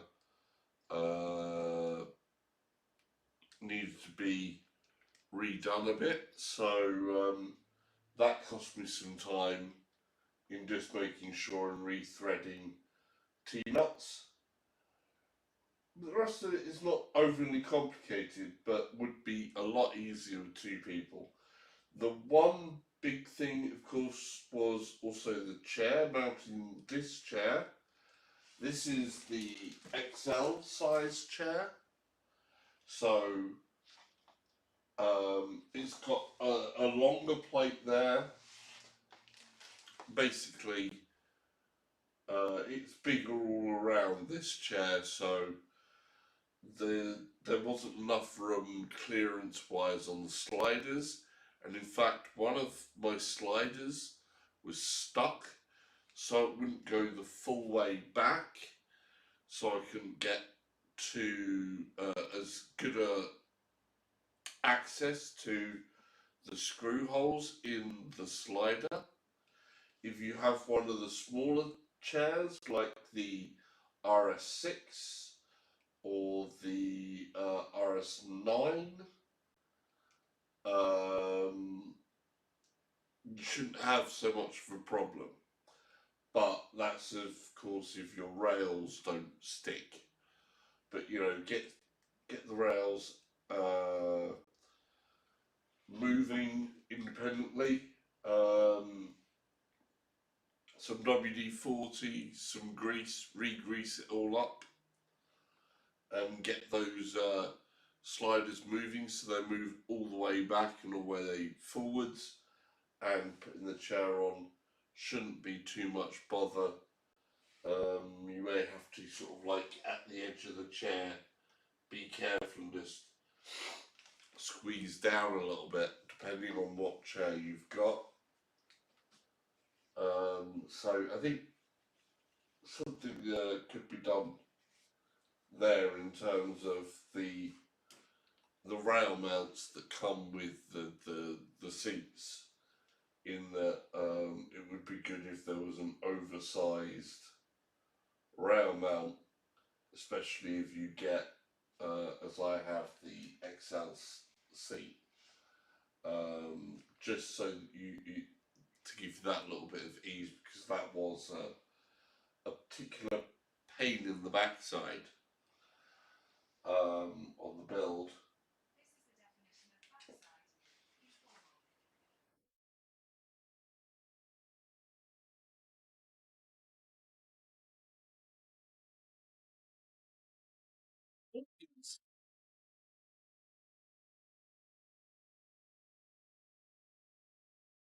Sorry, my speaker in my back room was saying something to nothing, I think. It's very odd when Google suddenly sometimes chirps up and speaks to itself. But yeah, so yeah, good all round.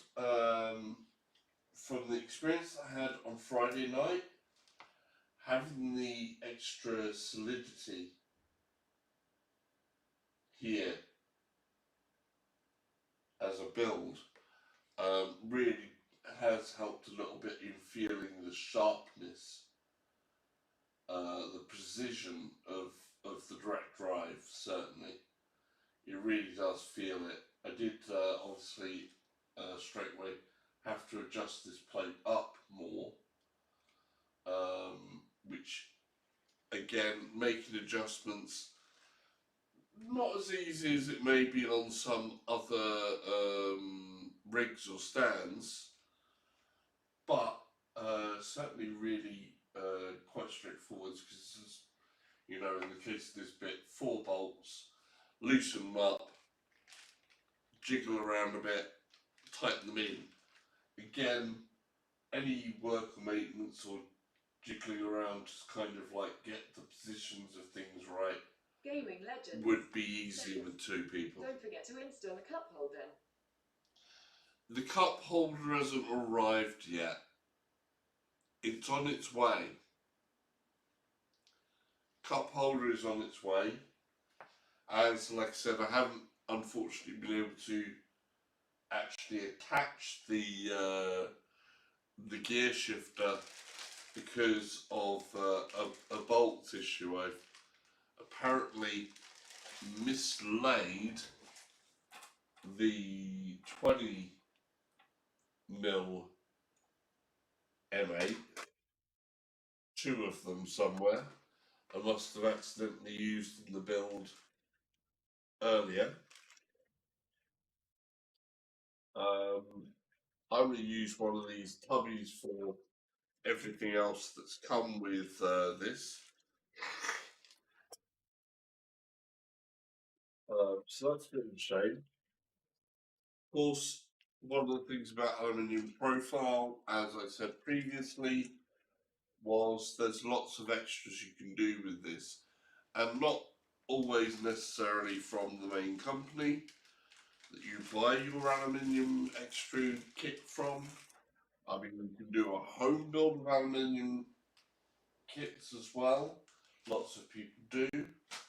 But for me, the convenience of being able to say, right, GT Omega, I'll have one of your prime cockpits, please. And they go, right, there you go, that's how much it costs. Here's all the bits you need. Here's the instructions of how to put it together. Plop, plop, plop, plop, plop, plop, plop, plop, plop, plop. Done. And, you know, all comes in 2 boxes. I also have another plate that I can put down here in the middle. I'm not about that one yet, so getting in and out thus far, I found it's actually nice having the open hole, but I do actually have a plate, a stepping plate that I can put in here if I want to. I'm going to hold on to that stepping plate for the moment, because at some point, let's say in the future, if I was to say, want to turn this into a motion rig, I could do that. And one of the things that I might want to do with that is then hide power supplies or whatever else for the motion rig in there, so I could put components in the middle and then have the foot plate there to stop you going and putting your feet over wires and stuff like that, and keeping everything else neat and together. So yeah, different advantages and advantages. I should also have a sidearm thing coming at some point. Also a mouse mat holder for the rail as well, so I can have my gear shifter and a place to a little shelf for mouse or whatever.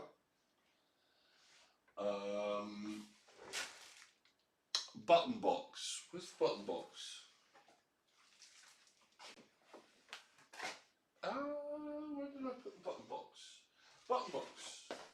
I think. Yeah. Okay.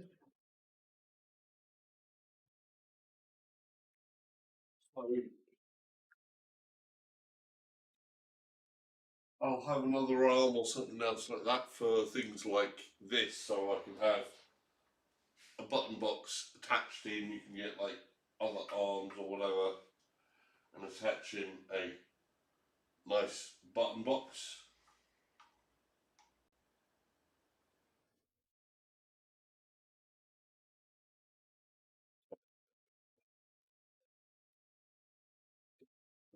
Spiked bit of my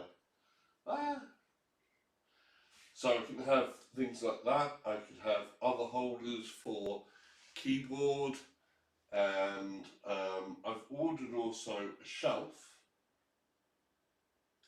which will sit back here and go outwards or elsewhere, and the shelf can then hold a PC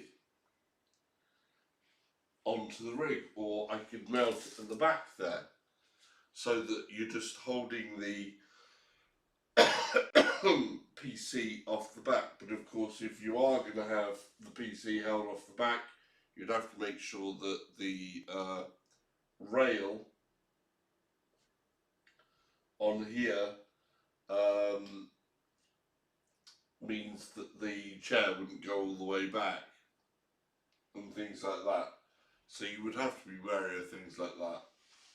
But I have ordered a couple of other pieces from other companies to see what they will do there. But yeah, it's built, it's done, it's finished.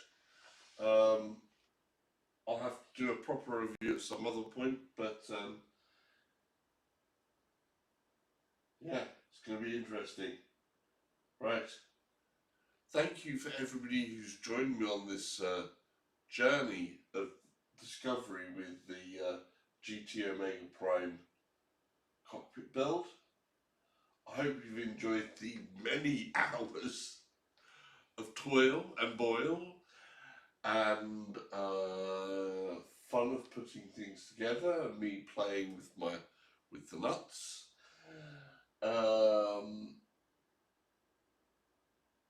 We'll see you out on the track, and I'll give you a full opinion of if I think the Prime is worth it at a later date. Right, take care for now. Bye. Jana.